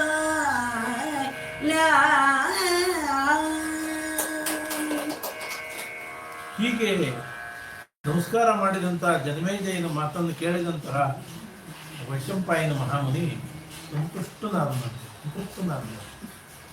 ಆಮೇಲೆ ಈ ಮಾತು ಹೇಳ್ತಾನೆ, ಇಂದು ಶೇಖರನಾಜ್ಞೆಯಲ್ಲಿ ಸಂಭವಿಪ ಕಥನವನ್ನು ಈಶ್ವರನ ಆಜ್ಞೆಯಲ್ಲಿ ನಡೀತಕ್ಕಂತಹ ಘಟಿಸಿದಂತಹ ಈಶ್ವರನ ಒಂದು ಸಾಕ್ಷೀಭೂತವಾಗಿ ಘಟಿಸಿದ ಕಥೆಯನ್ನು ಹೇಳ್ತೀನಿ. ಅಂಧಕಾಸುರ ಮತನನಾದ ಪರಮಾನಂದವನ್ನು ಉಂಟು ಮಾಡತಕ್ಕಂತಹ ಆ ಪರಮೇಶ್ವರನ ಲೀಲೆಯನ್ನು ನಲವಿಂದ ಕೇಳುವೆ. ಬಹಳ ಪ್ರೀತಿಯಿಂದ ನಾನು ಹೇಳ್ತೀನಿ, ಅದನ್ನು ಕೇಳು ಜನಮೇ ಜಯ. ಜನ ಮೇ ಜಯ 3 ಪದ ಇದೆ, ಅರ್ಥ ಗೊತ್ತಾಗುತ್ತೆ ಅಂತ. ಕಿಮೇಂದ್ರ ನನಗೆ, ಜನ ಅಂದರೆ ಜನಪ್ರಿಯ ಅಥವಾ ಜನ, ಜಯ ಅಂದರೆ 18 ತತ್ವಗಳ ಅಷ್ಟಾದಶ ಪೂರ್ತಿ ಹೇಳಬೇಕಾಗುತ್ತೆ. ಆ ಅರ್ಥದಲ್ಲಿ ಇದಕ್ಕೆ ಯಾರೋ PhD ಮಾಡ್ತಾ ಇದ್ದಾರೆ ಅಂತ ನಾವು ಹೇಳಿ. ಜಯ ಅನ್ನೋದು 18 ಯಾವುದು? ಪಂಚಭೂತಗಳು, ಗುಣತ್ರಯಗಳು, ಹಾಗೆ ಅರಿಷಡ್ ವರ್ಗಗಳು, ಪಂಚ ತನ್ಮಾತ್ರಗಳು, ಈಗ 18 ಆಗುತ್ತೆ. ಆಮೇಲೆ ಇನ್ನು 6 ಸೇರಿಕೊಂಡು 24 ಆಗುತ್ತೆ. 24 ಆದರೆ ಚತುರ್ವಿಂಶಾತ್ಮಕ ಪ್ರಕೃತಿ, ಜಗತ್ ಸೃಷ್ಟಿ ಎಲ್ಲವೂ ಬರುತ್ತೆ. ಈ ಜನಮೇಜಯ ಅನ್ನೋ ಪದದಲ್ಲಿ ಈ ಚತುರ್ವಿಂಶಾತ್ಮಕ ಸೃಷ್ಟಿಯ ಸಮಗ್ರ ವ್ಯಾಖ್ಯಾನವನ್ನು ಕೊಟ್ಕೊಂಡು ಅದಕ್ಕೆ ಜೊತೆಗೆ ಪರಾರ್ಧೆ ಅಂತ ಒಂದು ಪದವನ್ನು ನಾವು ನಿತ್ಯ ಸಂಕಲ್ಪದಲ್ಲಿ ಬರ್ತೀವಿ. ಆ ಪರಾರ್ಧೆಯ ವಿಶ್ಲೇಷಣೆ, ಪರ ಅಂತಂದರೆ ಬ್ರಹ್ಮನ ದಿವಸ, ಆ ಪರ ಅರ್ಧ, ಅದ್ರ ಬಗ್ಗೆ PhD ಮಾಡಿದ್ದಾರೆ. ಹಾಗೆ ನಮ್ಮ ನಿತ್ಯ ಹಿಂದೂ ಸಮಾಜದ ನಿತ್ಯ ಆಚರಣೆಗಳಲ್ಲಿ ಅತ್ಯಂತ ದೊಡ್ಡ ಗಣಿತದ ಸಂಖ್ಯೆ ಅಂತ ಪರಾರ್ಧ ಅಂತ, ಅದ್ರ ಬಗ್ಗೆ PhD ಮಾಡಿದ್ದಾರೆ ಈಗಾಗಲೇ. ಇಲ್ಲಿ ಜನಮೇಜಯ ಅನ್ನೋದಕ್ಕೂ ಅಷ್ಟೆಲ್ಲ ವಿವರವಾದ, ವಿಶಾಲವಾದ, ವಿಸ್ತಾರವಾದ ಅರ್ಥಗಳಿದೆ. ನಾವಿಲ್ಲಿ ಎಷ್ಟಾಗುತ್ತೋ ಅಷ್ಟನ್ನು ನಾನು ಹೇಳಬಹುದು ಅಷ್ಟೇ.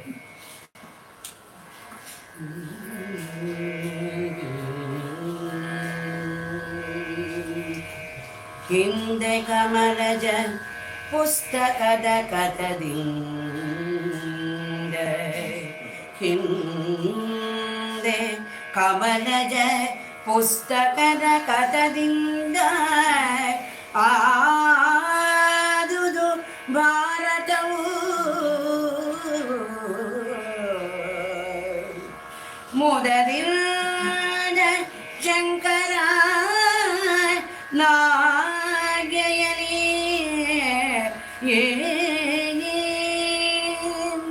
ಶೌರ್ಯ ಸಹಾಯದಲ್ಲಿ ಸಂದುದಿ ಭಾರತದ ಕಥನವು.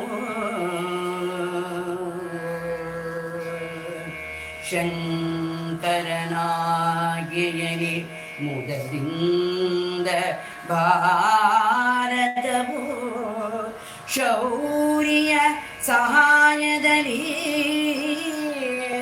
ಸಂದುದಿ ಭಾರತವು ಇಂದೆನಲು ನೃಪನೋ ಮಹಾದ್ಭುತದಿಂದ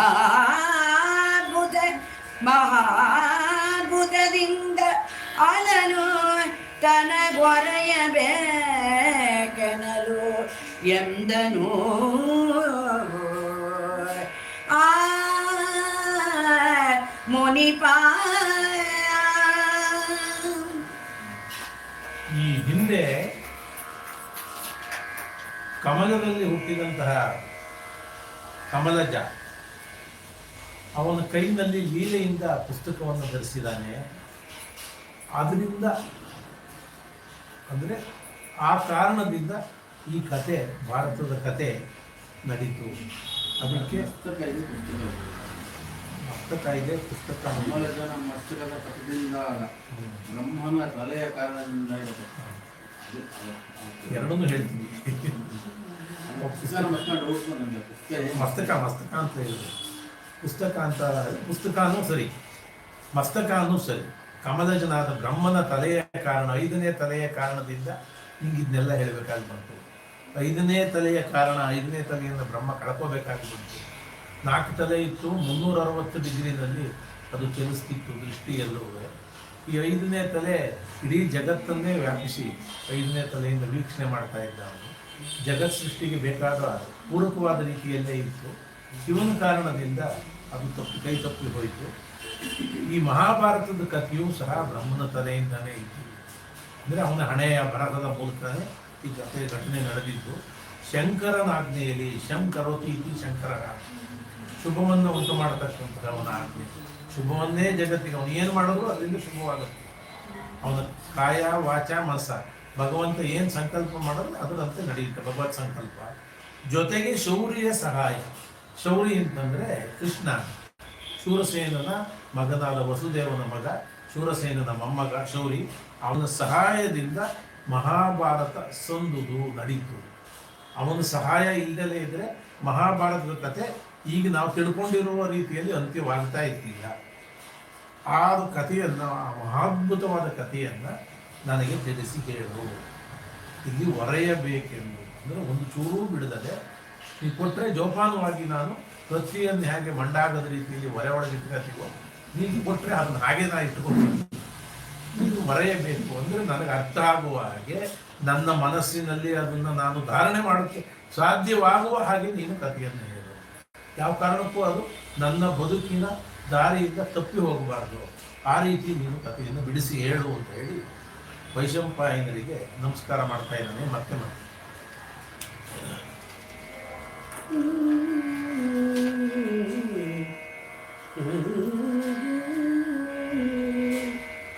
ಆದಿಯಲಿ ಶಶಿಜೂಟನ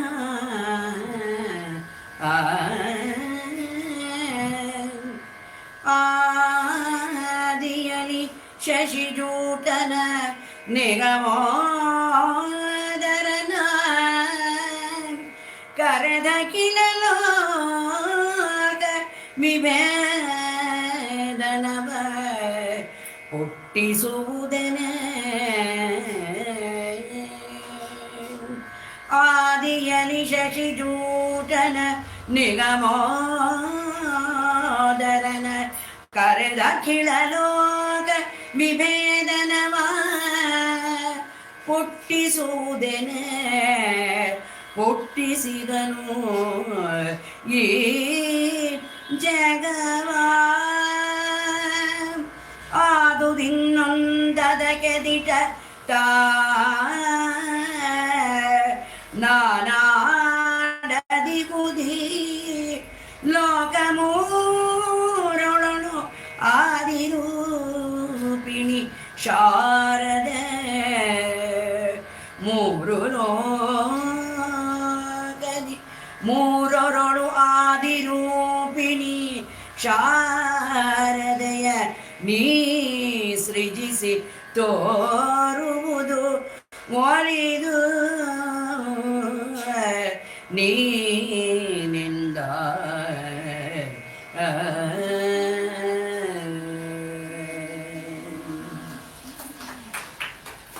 ಈ ಬಗ್ಗೆ ಯಾರಿಗೆ ಹೇಳದಾಗಿರೋದು? ಇದು ನೀ ಸೃಜಿಸಿ ತೋರುವುದು ಹೇಳಿದವರು ಯಾರು? ಯಾರು ಸೃಜಿಸಿ ತೋರಿಸ್ಬೇಕು? ನಮ್ಮನಿಗೆ ಶಿವನ ಆಜ್ಞೆ ಬ್ರಹ್ಮನಿಗೆ. ಬ್ರಹ್ಮನಿಗೆ. ಹೌದು. ಈ ಹಿಂದೆ ಆದಿಯಲ್ಲಿ ಶಶಿಜೂಟದ ಜಟಾಜೂಟ ಅನ್ನೋ ಪದವನ್ನು ಕೇಳಿದ್ದೀವಿ. ಒಂದು ಅದ್ಭುತವಾದ ಸಮಾಸ ಪದವನ್ನು ಮಾಡ್ತೀನಿ ಕವಿ. ಶಶಿಜೂಟ ಜಡಗಟ್ಟಿಕೊಂಡಿರ್ತಕ್ಕಂಥ ಜಡೆ, ಅದರೊಳಗೆ ಚಂದ್ರನು ಸಿಕ್ಕಾಕೊಂಡಿದ್ದಾನೆ ಅಂತ. ಆ ಜಡಗಟ್ಟಿಕೊಂಡಿರುವ ಜಟೆ ಒಳಗಡೆ ಇವನು ಸಿಕ್ಕಾಕೊಂಡಿದ್ದಾನೆ. ಹಾಗಾಗಿ ಶಿವ ಜಟಾಜೂಟ ಅಲ್ಲ, ಶಶಿಜೂಟ. ನಿಗಮೋದನನು, ಓದನ ಅಂತಂದ್ರೆ ಬ್ರಹ್ಮ. ನಿಗಮೋದನನು ಕರೆದು ಅಖಿಲ ಲೋಕವನ್ನ, ವೇದನವನ್ನ, ಅಖಿಲ ಜಗತ್ತಿನಲ್ಲಿ ತಾರತಮ್ಯವನ್ನ ಸೃಷ್ಟಿ ಮಾಡಿದ ಜೊತೆಗೆ ಆ ಮಾತಿನ ಹುಟ್ಟುವಾಗ ತಾರತಮ್ಯವನ್ನು ಹುಟ್ಟುವಂಥ ರೀತಿಯಲ್ಲಿ ಗಂಡು ಹೆಣ್ಣು ಅನ್ನುವ ಭೇದವನ್ನು ಮಾಡಿ ಜಗತ್ ಸೃಷ್ಟಿಯನ್ನು ಮಾಡದ. ಅದರ ಜೊತೆಗೆ ನೀನು ಮಾಡೋದಾದ್ರೆ ಇನ್ನೊಂದು ಮಾಡು. ಏನು ಅಂತಂದ್ರೆ ಲೋಕ ಮೂರರು ಆದಿರೂಪಿಣಿ ಶಾರದೆಯ ನೀ ಸೃಜಿಸಿ ಹೋಗಿ ಅಂತ ಶಂಕರ ಆಜ್ಞೆ ಮಾಡುತ್ತೆ. ಸೃಷ್ಟಿ ಸ್ಥಿತಿ ಲಯಕ್ಕೆ ಕಾರಣಕರ್ತರಾದ ತ್ರಿಮೂರ್ತಿಗಳಿಗೂ ಬೇಕಾದಂತಹ ಮಹಿಷಿಯರು ಅಥವಾ ಪಟ್ಟದ ರಾಣಿಯರಾದಂಥ 3 ಜನರನ್ನು ಸೃಷ್ಟಿಯಾಗಬೇಕಾಗಿದೆ. ಅದು ಮತ್ತು ಆದಿರೂಪಿಣಿಯಾದ ಸರಸ್ವತಿಯನ್ನು ನೀನು ಸೃಷ್ಟಿ ಮಾಡು, ಶಾರದೆಯನ್ನು ನೀನು ಸೃಷ್ಟಿ ಮಾಡು ಅಂತ ಹೇಳ್ತಾರೆ. ಇಲ್ಲಿ ಇನ್ನೂ ಒಂದು ವಿಷಯವನ್ನು ನಾವು ಗಮನಿಸಬೇಕು. ಶಾರದೆ, ಸರಸ್ವತಿ, ಸಾವಿತ್ರಿ, ಗಾಯತ್ರಿ ಇವೆಲ್ಲ ಏನಿದೆ ಪದ, ಹಾಗೆ ಸವಿತಾ, ಆ ಪದವನ್ನು ಬರೀ ಸ್ತ್ರೀವಾಚಕ ಅಂತಷ್ಟೇ ಭಾವಿಸಬಾರದು. ಸ್ತ್ರೀವಾಚಕ ಪದ ಅನ್ನುವ ರೀತಿಯಲ್ಲಿ ಭಾವಿಸಬಾರದು. ಅದನ್ನು ಅದು ಇದೆ, ನೀ ಸೃಜಿಸಿ ತೋರು ಅಂತ.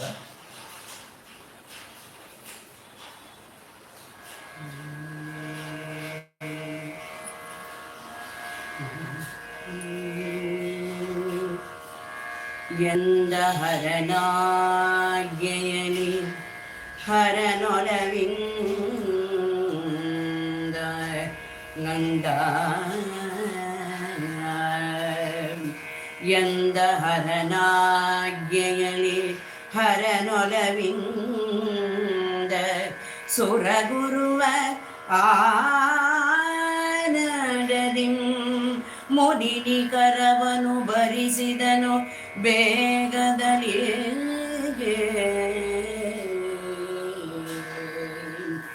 ಎಂದ ಹರನಾಜ್ಞೆಯಲಿ ಹರನೊಲವಿರುದ ಸುರಗುರುವನ ಆರಾಧದಿ ಮುನಿಕರವನು ಭರಿಸಿದನು ಬೇಗದಲ್ಲಿ.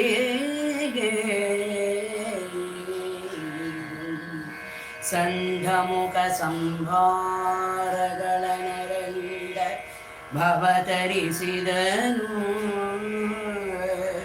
ಸುರಮುನಿ ವೃಂದದೊಡನೆ ಅಂಬುಜಾಸನನು ತೊಡಗಿದನು ಆ ಮುಖದ. ಕಂಬುಜಾಸನನು ತೊಡಗಿದನು ಆ ಮುಖವ.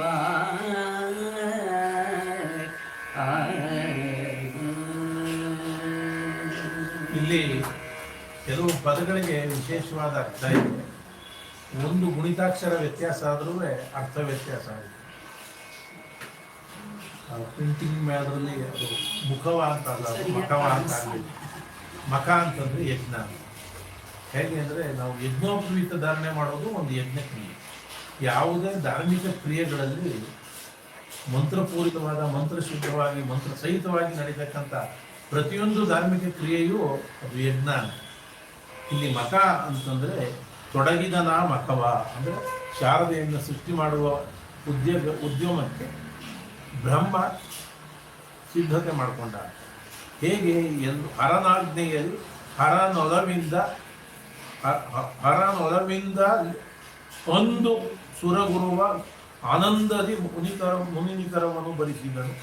ಸುರಗುರು ಸಹಿತವಾಗಿ ಸಕಲ ಮುನಿಜನರ ಸಮ್ಮುಖದಲ್ಲಿ ಶಾರದೆಯನ್ನು ಶಿವನ ಹರನ ಆಜ್ಞೆಯಂತೆ ಸೃಷ್ಟಿ ಮಾಡುವುದಕ್ಕೆ ಹರಿಯ ಒಲವಿಂದ ಹರಿಯ ಒಲವಿಂದ ಹರನ ಒಲವಿನಿಂದ ಬ್ರಹ್ಮ ಸಿದ್ಧತೆ ಮಾಡಿಕೊಂಡ. ಅಂದರೆ ಅದಕ್ಕೆ ಸಂಬಂಧಪಟ್ಟ ಸುರಮುನಿ ವೃಂದದೋಳು ಅಬುಜಾಸನನು ತೊಡಗಿದನಾ ಮಖವ ಅಂದರೆ ಆ ಯಜ್ಞಕ್ರಿಯೆ ಸರಸ್ವತಿ ಅಥವಾ ಶಾರದೆಯನ್ನು ಸೃಷ್ಟಿ ಮಾಡುವಂತಹ ಒಂದು ಯಜ್ಞಕ್ಕೆ ಯಜ್ಞ ದೀಕ್ಷಿತನಾದ ಬ್ರಹ್ಮ.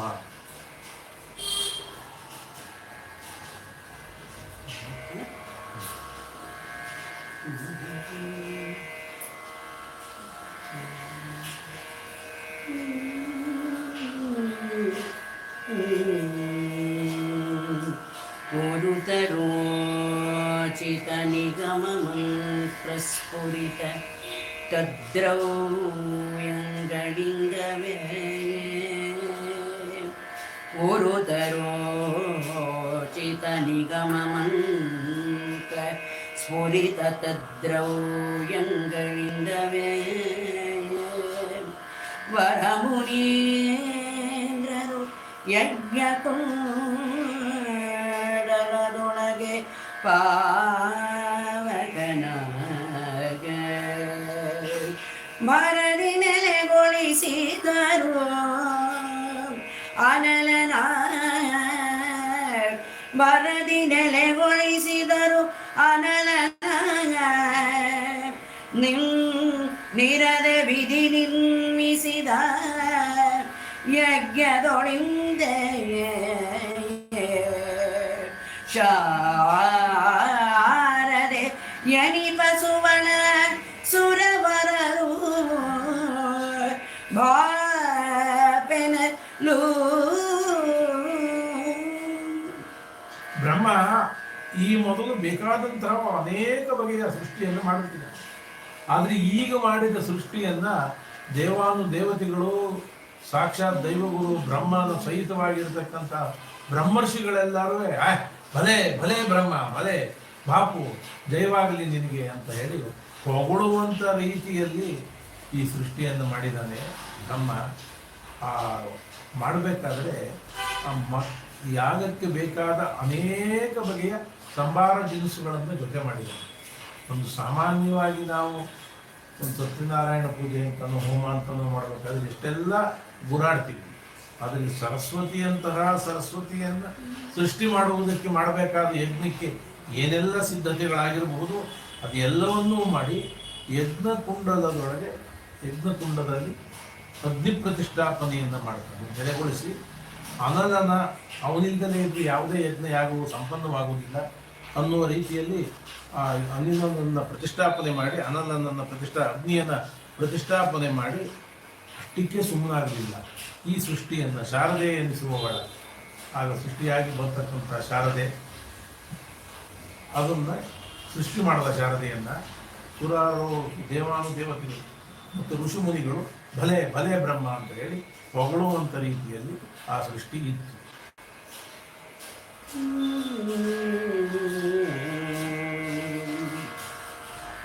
ಒಂದು ಕರದಲ್ಲಿ ಪುಸ್ತಕವ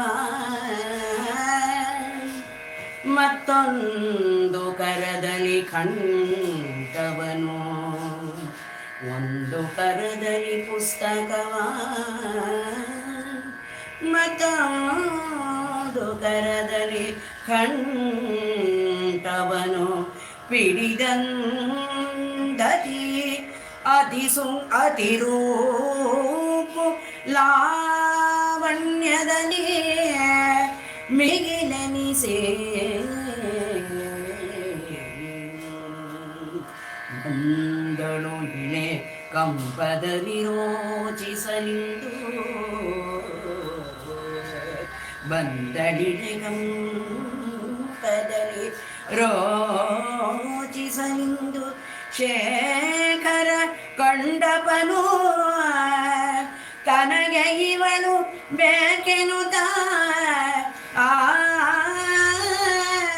ಶೇಖರ ಕಂಡಪನು ತನಗಿವಳು ಬೇಕೆನುತ ವಿಧಿ ಬೈ ಚಿಟ್ಟನನು ನಿನಲಿ.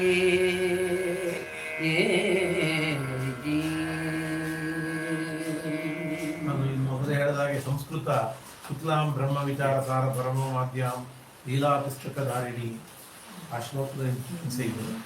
ಒಂದು ಕರದಲ್ಲಿ ಪುಸ್ತಕ, ಮತ್ತೊಂದರಲ್ಲಿ ಪುಸ್ತಕದಲ್ಲಿ ಬರೆತಕ್ಕಂತಹ ಕಂಠವನ್ನು ಹಿಡಿದಂತಹ ಅತ್ಯಂತ ರೂಪ ಲಾವಣ್ಯಗಳಿಗೆ ಮಿಗಿಲು ಎನಿಸ್ತಕ್ಕಂತಹ ಅವಳ ಸೃಷ್ಟಿಯಾಗಿ ಅವಳು ಭೂಮಿಯ ಮೇಲೆ ಕಾಲಿಟ್ಟಾಗ ಒಂದು ರೀತಿ ಭೂಮಿಯಲ್ಲಿ ಸಂಚಲನ ಉಂಟಾಯಿತು. ಅಂತಹ ತ್ರಿಲೋಕ ಸುಂದರಿಯಾದಂತಹ ಶಾರದೆಯನ್ನು ಸೃಷ್ಟಿ ಮಾಡಿದ್ದನ್ನು ಶಿವ ನೋಡಿದ್ನು. ಆದರೆ ಅಷ್ಟರೊಳಗೆ ಶಿವ ನೋಡ್ದ ಅನ್ನೋದ್ರಷ್ಟರೊಳಗೆ ಅವಳನ್ನು ಮರೆ ಮಾಡ್ಬಿಟ್ಟಂತೆ. ನನಗೆ ಬೇಕಾಗ್ತಾರೆ ಇವಳು ಅಂತೇಳಿ ಜೋಪಾನ ಮಾಡ್ಕೊಂಡು. ಇದು ಭಾಗವತದ ಪ್ರಸಂಗ. ನಾನು ಮೊನ್ನೆ ಫೋನ್ ಮಾಡಿದಾಗ ಮೇಡಮ್ನವ್ರಿಗೆ ಹೇಳಿದೆ, ಭಾಗವತ ಪ್ರಸಂಗದಲ್ಲಿ ಸಮುದ್ರ ಮಂಥನ ಮಾಡುವಾಗ ಅನೇಕ ವಸ್ತು ವೈವಿಧ್ಯಗಳು, ಇಂದ್ರನ ಐರಾವತ, ಉಚ್ಚೈಶ್ರವಸು ಅಂತಕ್ಕಂತಹ ಕುದುರೆ, ಹಾಗೆ ಚಂದ್ರ, ಲಕ್ಷ್ಮಿ, ಹೀಗೆಲ್ಲವೂ ಕೌಮುದಿ ಎನ್ನುವ ಕಥೆ, ಕೌಸ್ತುಭಹಾರ ಎಲ್ಲವೂ ಸಹ ಆ ಸಮುದ್ರ ಮಂಥನದಲ್ಲಿ ಉತ್ಪತ್ತಿಯಾಗಿದೆ. ಒಬ್ಬೊಬ್ಬರು ಇಂದ್ರ ಐರಾವತ ಅಂತ ತಗೊಂಡ, ಕುದುರೆನೂ ತಗೊಂಡ, ಕಾಮಧೇನು ತಗೊಂಡ, ಕಲ್ಪವೃಕ್ಷನೂ ಇಂದ್ರನೇ ತಗೊಂಡ, ನಾನು ದೇವತೆಗಳ ರಾಜ ಅನ್ನೋದು ಬೇಡ್ಕೊಂಡಿದ್ದು. ಕೊನೆಗೆ ಕೌಸ್ತುಭ ಮಾಲೆಯನ್ನು ಹಿಡಿದಂತಹ ಲಕ್ಷ್ಮಿ ಬಂತು. ಆ ಹಾರ ಇಟ್ಕೊಂಡು ಬಂದ್ಬಿಟ್ಲಲ್ಲ, ಈ ಕಡಿಯುಕ್ಕೆ ಅಂತ ನಿಂತಿದ್ರಲ್ಲ ದೇವತೆಗಳು, ರಾಕ್ಷಸರು ಎಲ್ಲರೂ ಆದಿಶೇಷನನ್ನು ಕಡಿಯೋದಕ್ಕೆ ತಲೆ ಕಡೆಯಲ್ಲಿ ರಾಕ್ಷಸರು ಇದ್ರು, ಬಾಲದ ಕಡೆಯಲ್ಲಿ ದೇವತೆಗಳಿದ್ರಲ್ಲ, ಹಾರ ಹಿಡ್ಕೊಂಡು ಬಂದು ಲಕ್ಷ್ಮಿಯನ್ನು ನಮಗೆ ಹಾರ ಹಾಕ್ಬಿಡ್ತಾರೆ ಅಂತ ಎಲ್ಲ ಕತ್ತು ಮುಗಿಸ್ಕೊಂಡು ನಿಂತ್ಕೊಂಡು. ಭಾಗವತದ ಒಂದು ಅದ್ಭುತವಾದ ಕತ್ತು ಮುಗಿಸ್ಕೊಂಡು ನಿಂತ್ಕೊಂಡು ನನಗೆ ಹಾರ ಹಾಕ್ಬಿಡ್ತಾರೆ ಅಂತ ನಡ್ಕೊಂಡು ಬಂದರೆ ಆ ಬಾಲದ ತುದಿನಲ್ಲಿ ಒಬ್ಬ ನಿಂತಿದ್ದ ಕರಿಯ, ಅವನು ಎದುರುಗಡೆ ನಿಂತ್ಕೊಂಡು ಕಾಲು ಕೆರೆದ್ಲು, ಹೆಬ್ಬೆರಳಲ್ಲಿ ಬಲಗಾಲ ಹೆಬ್ಬೆರಳಲ್ಲಿ ಭೂಮಿಯನ್ನು ಕೆರೆದ್ಲು. ಆಗ ಕತ್ತೆತ್ತು ಅವನು ನನ್ನಡ್ತಾ ನಿಂತಿದ್ದ ಅವನ ಕರಿಯ.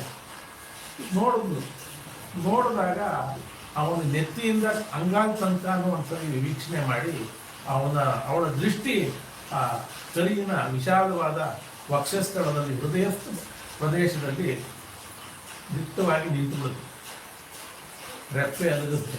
ದೇವತೆಗಳಿಗೆ ರೆಪ್ಪೆನೇ ಇಲ್ಲ, ಅನಿಮಿಷರವರು.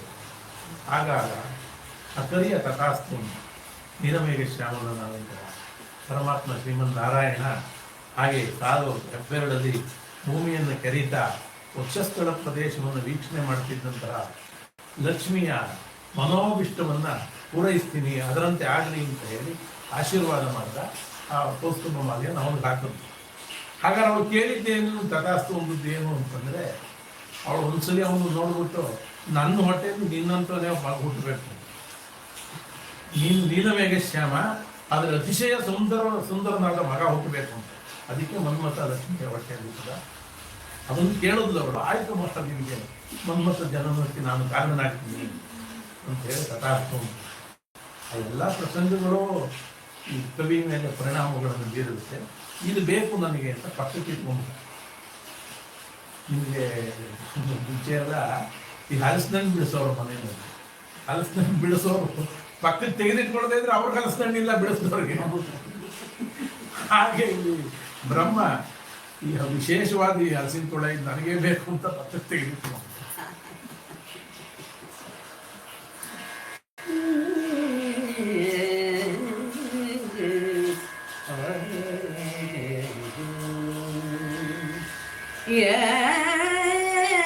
ಬೇಳುವೆ ಹಿಂದೆ ಸೃಷ್ಟಿಸಿದ ಮಾನಿನಿಯರೊಳಗಿನಿತು ಸೌಭಾಗ್ಯಾನು ಕೂಲತೆಯಾದ ಇವನ ಆವಳು ಕಾಣೆ, ಇವಳು ಆವಳ ಕಾಣೆ ನಾನೆಂತ. ದಾನವಾರಿಯ ಮಗನ ವೈಕಾರಾನು ಸಂಧಿಗೆ ಬಂದ ಯೌವನ ವೇಣನೆಂಬೆನು ಸುಖದ ಸುಗ್ಗಿಯ ಭೋಗಿಸುವೆನು ಎಂದಾಗ. ಸುಖದ ಸುಗ್ಗಿಯ ಭೋಗಿಸುವೆನೆಂದಾಗ.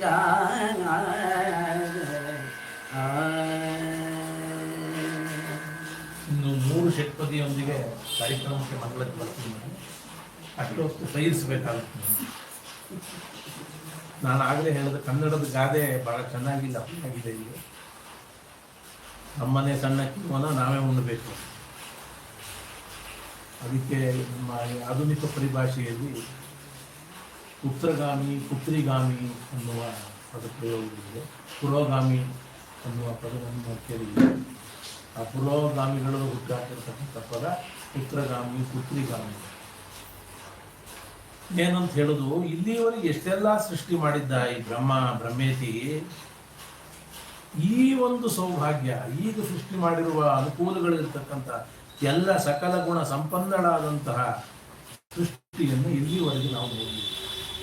ಅಲ್ಲಿವರೆಗೆ ಜಗತ್ತಿನ ಸೃಷ್ಟಿಯನ್ನು ಪರಾಂಬರಿಸಿದಂಥ ದೇವಾನುದೇವತೆಗಳು ಮುನಿವರ್ಗದವರು ಅಂತಾರಂತೆಯೇ ಅದ್ಭುತವಾದ ಸೃಷ್ಟಿ ಇದು ಅಂತ ಹೇಳಿದ್ನಲ್ಲ ಅಂತ ಅವರೆಲ್ಲ ಮೆಚ್ಕೋತಾ ಇದ್ರೆ, ಇವಳನ್ನು ಸೃಷ್ಟಿ ಮಾಡಿ ನೋಡಿದಾಗ ದಾನವೈರಿಯ ಮಗನ ವೈಕಾರ ಸಂಧಿಗೆ ಬಂದ ಜೌವನವೇನೆಂಬನು ಸುಖದ ಸುಗ್ಗಿಯ ಭೋಗಿಸುವೇನೆಂದ. ಏನು ಅಂತ ಹೇಳಿ ವೈಶಂಪಾಯನರು ಹೇಳ್ತಾ ಇದ್ದಾರೆ. ಎಲ್ಲ ಮಾಡದ ಇಂಥ ಅತಿಶಯವಾದ ಸೃಷ್ಟಿಯನ್ನು ಮಾಡದ ಬ್ರಹ್ಮನಿಗೂ ಆ ಮನ್ಮಥ ಬಾಣದ ರುಚಿ ಹೊಡೆದುಬಿಡ್ತು. ಮನ್ಮಥ ಅನ್ನೋದು ಆ ಕಾಮವಾಂಛೆ ಅನ್ನೋದು ಮನಸ್ಸಿನಲ್ಲಿ ಉತ್ಪತ್ತಿ ಆಯಿತು. ಅದನ್ನು ತಡೆಯುವುದಕ್ಕೆ ಬಂದ ಯೌವನವೇನೇನೆಂಬೇನು. ಅಲ್ಲಿವರೆಗೆ ಅವ್ನಿಗೆ ಯೌವನ ಇತ್ತಿಲ್ವಂತೆ. ಇವನು ನೋಡ್ತಿದ್ದಾಗೆ ಅವನಲ್ಲಿ ಯೌವನ ಉಕ್ಕಿ ಹರಿತಂತೆ. ಏನು ಅಂತ ಹೇಳೋದು, ಸುಖದ ಸುಗ್ಗಿಯ, ಈ ಸುಖದ ಸಂದರ್ಭದಲ್ಲಿ ನಾನೇ ಸೃಷ್ಟಿ ಮಾಡಿದ ಈ ಸುಗ್ಗಿಯ ಫಸಲನ್ನು ನಾನೇ ಅನುಭವಿಸ್ತೀನಿ ಅಂತ ಹೇಳಿ ಬ್ರಹ್ಮ ಅವನು ಬೈತಿಟ್ನಂತೆ. ಬೈತು ಅಂದ್ರೆ ಅಡಗಿಸಿಟ್ಟ.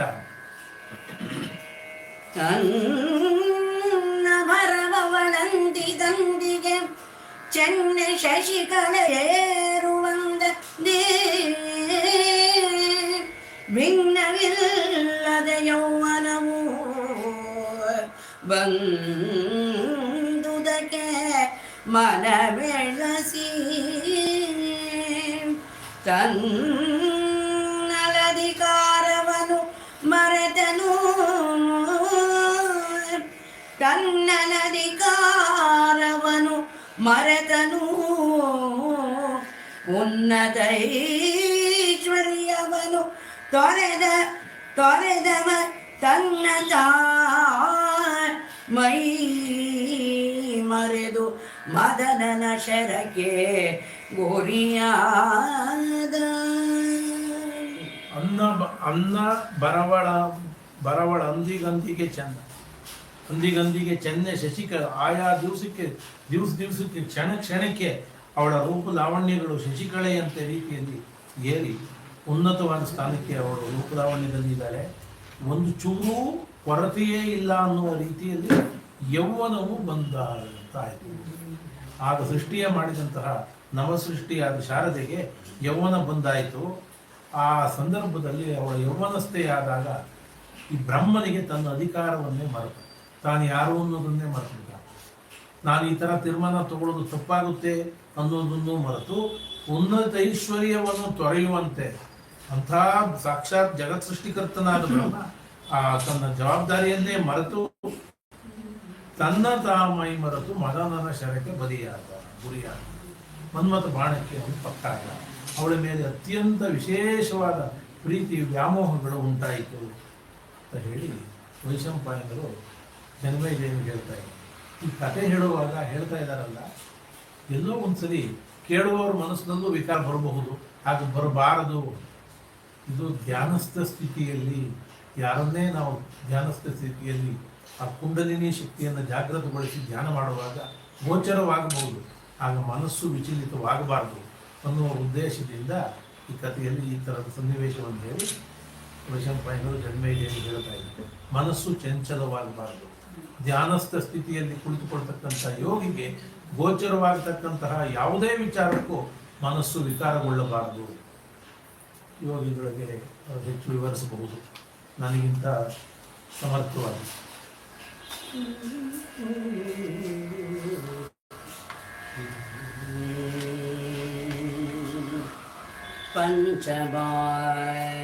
ಪಂಚಮಾಡನತಿಗೆ ಪಂಚಮಾನನ ಹತಿಗೆ ವಿರಿಂಚಿ ಸಿಲುಕಿದ ನಮಗೆ ಜಗ ಪ್ರಪಂಚ ಒಡಗಿತ್ತನು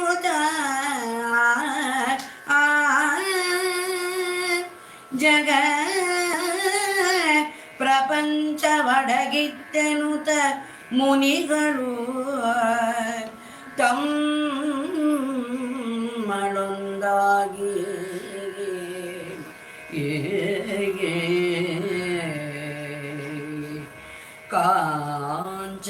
ಕಾಂಚನಾದ್ರಿಯನಿಳಿದು ಮನದಲ್ಲಿ ಚಿಂತಿಸುತ್ತ ಕಾಂಚನಾದ್ರಿಯನಿಳಿದು ಮನದಲ್ಲಿ ಚಿಂತಿಸುತ್ತ ಬರುದ ಆಗ ಮತ್ತ ಪಂಚವದನನ ಗಿರಿಯ ಕಂಡು ಎರಗಿದುದು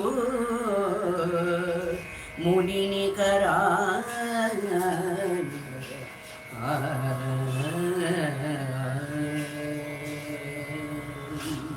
ಈ ಎಲ್ಲ ಘಟನಾವಳಿಗಳನ್ನು ನೋಡ್ತಾ ಇದ್ದಂತಹ ಆ ಋಷಿಮುನಿಗಳು ಯೋಚನೆ ಮಾಡ್ತಾರೆ. ಪಂಚಬಾಣನ ಹತಿಗೆ ವಿರಂಚಿ ಸಿಲುಕಿದ ಈ ನೆವದಿಂದ ಜಗ ಪ್ರಪಂಚವು ಏನಾಗಬಹುದು ಮುಂದೆ ಅನ್ನುವುದನ್ನು ಚಿಂತೆ ಮಾಡ್ತಾರೆ. ಚಿಂತೆ ಮಾಡಿದಂಥ ಋಷಿಗಳು ಕಾಂಚನಾದ್ರಿಯನ್ನು ಮನದಲ್ಲಿ, ಅಂದರೆ ಹಿಮಾಲಯ ಪರ್ವತವನ್ನು, ಸ್ವರ್ಣ ಶಿಖರವನ್ನು, ಹಿಮಾಲಯ ಪರ್ವತದ ಶಿಖರವನ್ನು ಹಿಡಿದು ಅದರ ಒಡೆಯ ಯಾರು ಅಂದರೆ ಪಂಚವದನ ಶಿವ, ಪಂಚಮುಖಿ ಶಿವ. ಅವನ ಬೆಟ್ಟದಿಂದ ಕೆಳಗಿಳಿದು ಬಂದು ಶಿವನಿಗೆ ನಮಸ್ಕಾರ ಮಾಡಿದ್ದಾರೆ. ಆದ ಘಟನೆಗಳನ್ನೆಲ್ಲ ಅವರು ವಿವರಿಸಿ ಹೇಳಿದ್ದಾರೆ ಶಿವನಿಗೆ.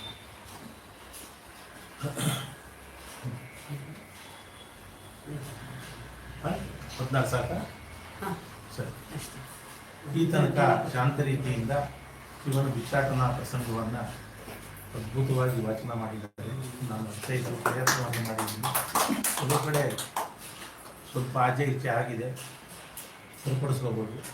ಕೆಲವು ಕಡೆ ತಿದ್ದುಕೊಟ್ಟಿದ್ದಾರೆ ಗುರುಗಳು, ಅವರಿಗೂ ನಾನು ಕೃತಜ್ಞತೆಯನ್ನು ಹೇಳಬೇಕು. ತಿಳಿದಿರೋರೊಬ್ಬರು ಎದುರುಗಡೆ ಕೂತಿದ್ರೆ ತಪ್ಪುಗಳು ಕಡಿಮೆ ಆಗುತ್ತೆ. ಇಲ್ಲದೇ ಇದ್ರೆ ತಪ್ಪು ಮಾಡೋದು ಮನುಷ್ಯ ಸಹಜವಾದ ಧರ್ಮ. ಅದು ಗೊತ್ತಿಲ್ಲದಲೇ ಆಗಿರುವ ತಪ್ಪಿಗೆ ಕ್ಷಮೆಯೂ ಇದೆ ಅಂತ ಭಾವಿಸ್ತೀನಿ. ನನ್ನ ತಿಳುವಳಿಕೆಯ ಪರಿಧಿಯು ಬಹಳ ಚಿಕ್ಕದು. ಹಾಗಾಗಿ ಅರ್ಥೈಸುವ ಪ್ರಯತ್ನ ಪಂಚವದನ ಶಿವ ಬಹುಶಃ ನನಗೆ ಐತಲೇ ಇದೆ, ಅವನಿಗೂ ಐತಲೇ ಇರಬಾರ್ದು ಒಂದು ಹೊಟ್ಟೆ ಕಿಚ್ಚಿಗೆ ತೆಗೆದಾಕ್ತಾರೆ. ಭಗವಂತ ದೇವತೆಗಳಲ್ಲೇ ಈ ಥರ ತಾರತಮ್ಯ ಭೇದವನ್ನು ಮನುಷ್ಯ ಮಾಡಿಕೊಂಡಿದ್ದಾನೆ ಅಂದರೆ ತನಗೇ ಇರತಕ್ಕಂಥ ತಾರತಮ್ಯ ಭೇದವನ್ನು ದೇವರಿಗೂ ಆರೋಪವನ್ನು ಮಾಡಿ ದೇವರು ಬೇರೆ ಅಲ್ಲ. ಅದಕ್ಕೋಸ್ಕರನೇ ದೇವರನ್ನ ನಾವು ಏಕವಚನದಲ್ಲಿ ಕರಿತೀವಿ. ಅಂದರೆ ಆತ್ಮೀಯತೆಯಲ್ಲಿ ಅತ್ಯಂತ ಸಮೀಪಕ್ಕೆ ಬಂದ್ಬಿಡ್ತಾನೆ, ಆಪ್ತ ವಲಯಕ್ಕೆ ಬಂದ್ಬಿಡ್ತಾನೆ. ಇಂಥ ಭಗವಂತ ಆಪ್ತ ವಲಯದಲ್ಲಿ ಏಕವಚನ ಸಂಬೋಧನೆಗೆ ಪಕ್ಕಾಗತಕ್ಕಂತಹ ಭಗವಂತ ನಮ್ಮೆಲ್ಲರನ್ನು ಆರಿಸಲಿ ಅಂತ ಕೇಳ್ಬೇಕಾದ್ರೆ ಇಂದಿನ ಕಾರ್ಯಕ್ರಮದ ಆಯೋಜಕರಿಗೆ ಸಂಕಲ ಪರಿಷತ್ತಿಗೆ ನಮ್ಮನ್ನು ಆಹ್ವಾನಿಸಲಿಕ್ಕೆ ಒಂದು ಕಿರು ಪ್ರಯತ್ನವನ್ನು ಮಾಡೋದಕ್ಕೆ ಅವಕಾಶ ಕಲ್ಪಿಸಿಕೊಟ್ಟಿದ್ದಕ್ಕೆ ಅನಂತ ಅಭಿನಂದನೆಗಳು, ಅಭಿವಂದನೆಗಳು. ವೇದ ಪಾರಾಯಣದ ಫಲ ಗಂಗಾದಿ ತೀರ್ಥ ಸ್ಥಾನ ಫಲ ಕೃಷ್ಣಾದಿ ತಪಸ್ಸಿನ ಫಲವು ಜ್ಯೋತಿಷ್ಠೋಮ ಯಾಗ ಫಲ ಮೇದಿನಿಯ ನೊಲಿದಿತ್ತ ಫಲ ವಸ್ತ್ರಾದಿ ಕನ್ಯಾದಾನ ಫಲವಗುದು ಆಧರಿಸಿ ಭಾರತದೊಳು ಒಂದಕ್ಷರವ ಕೇಳ್ದರಿಗೆ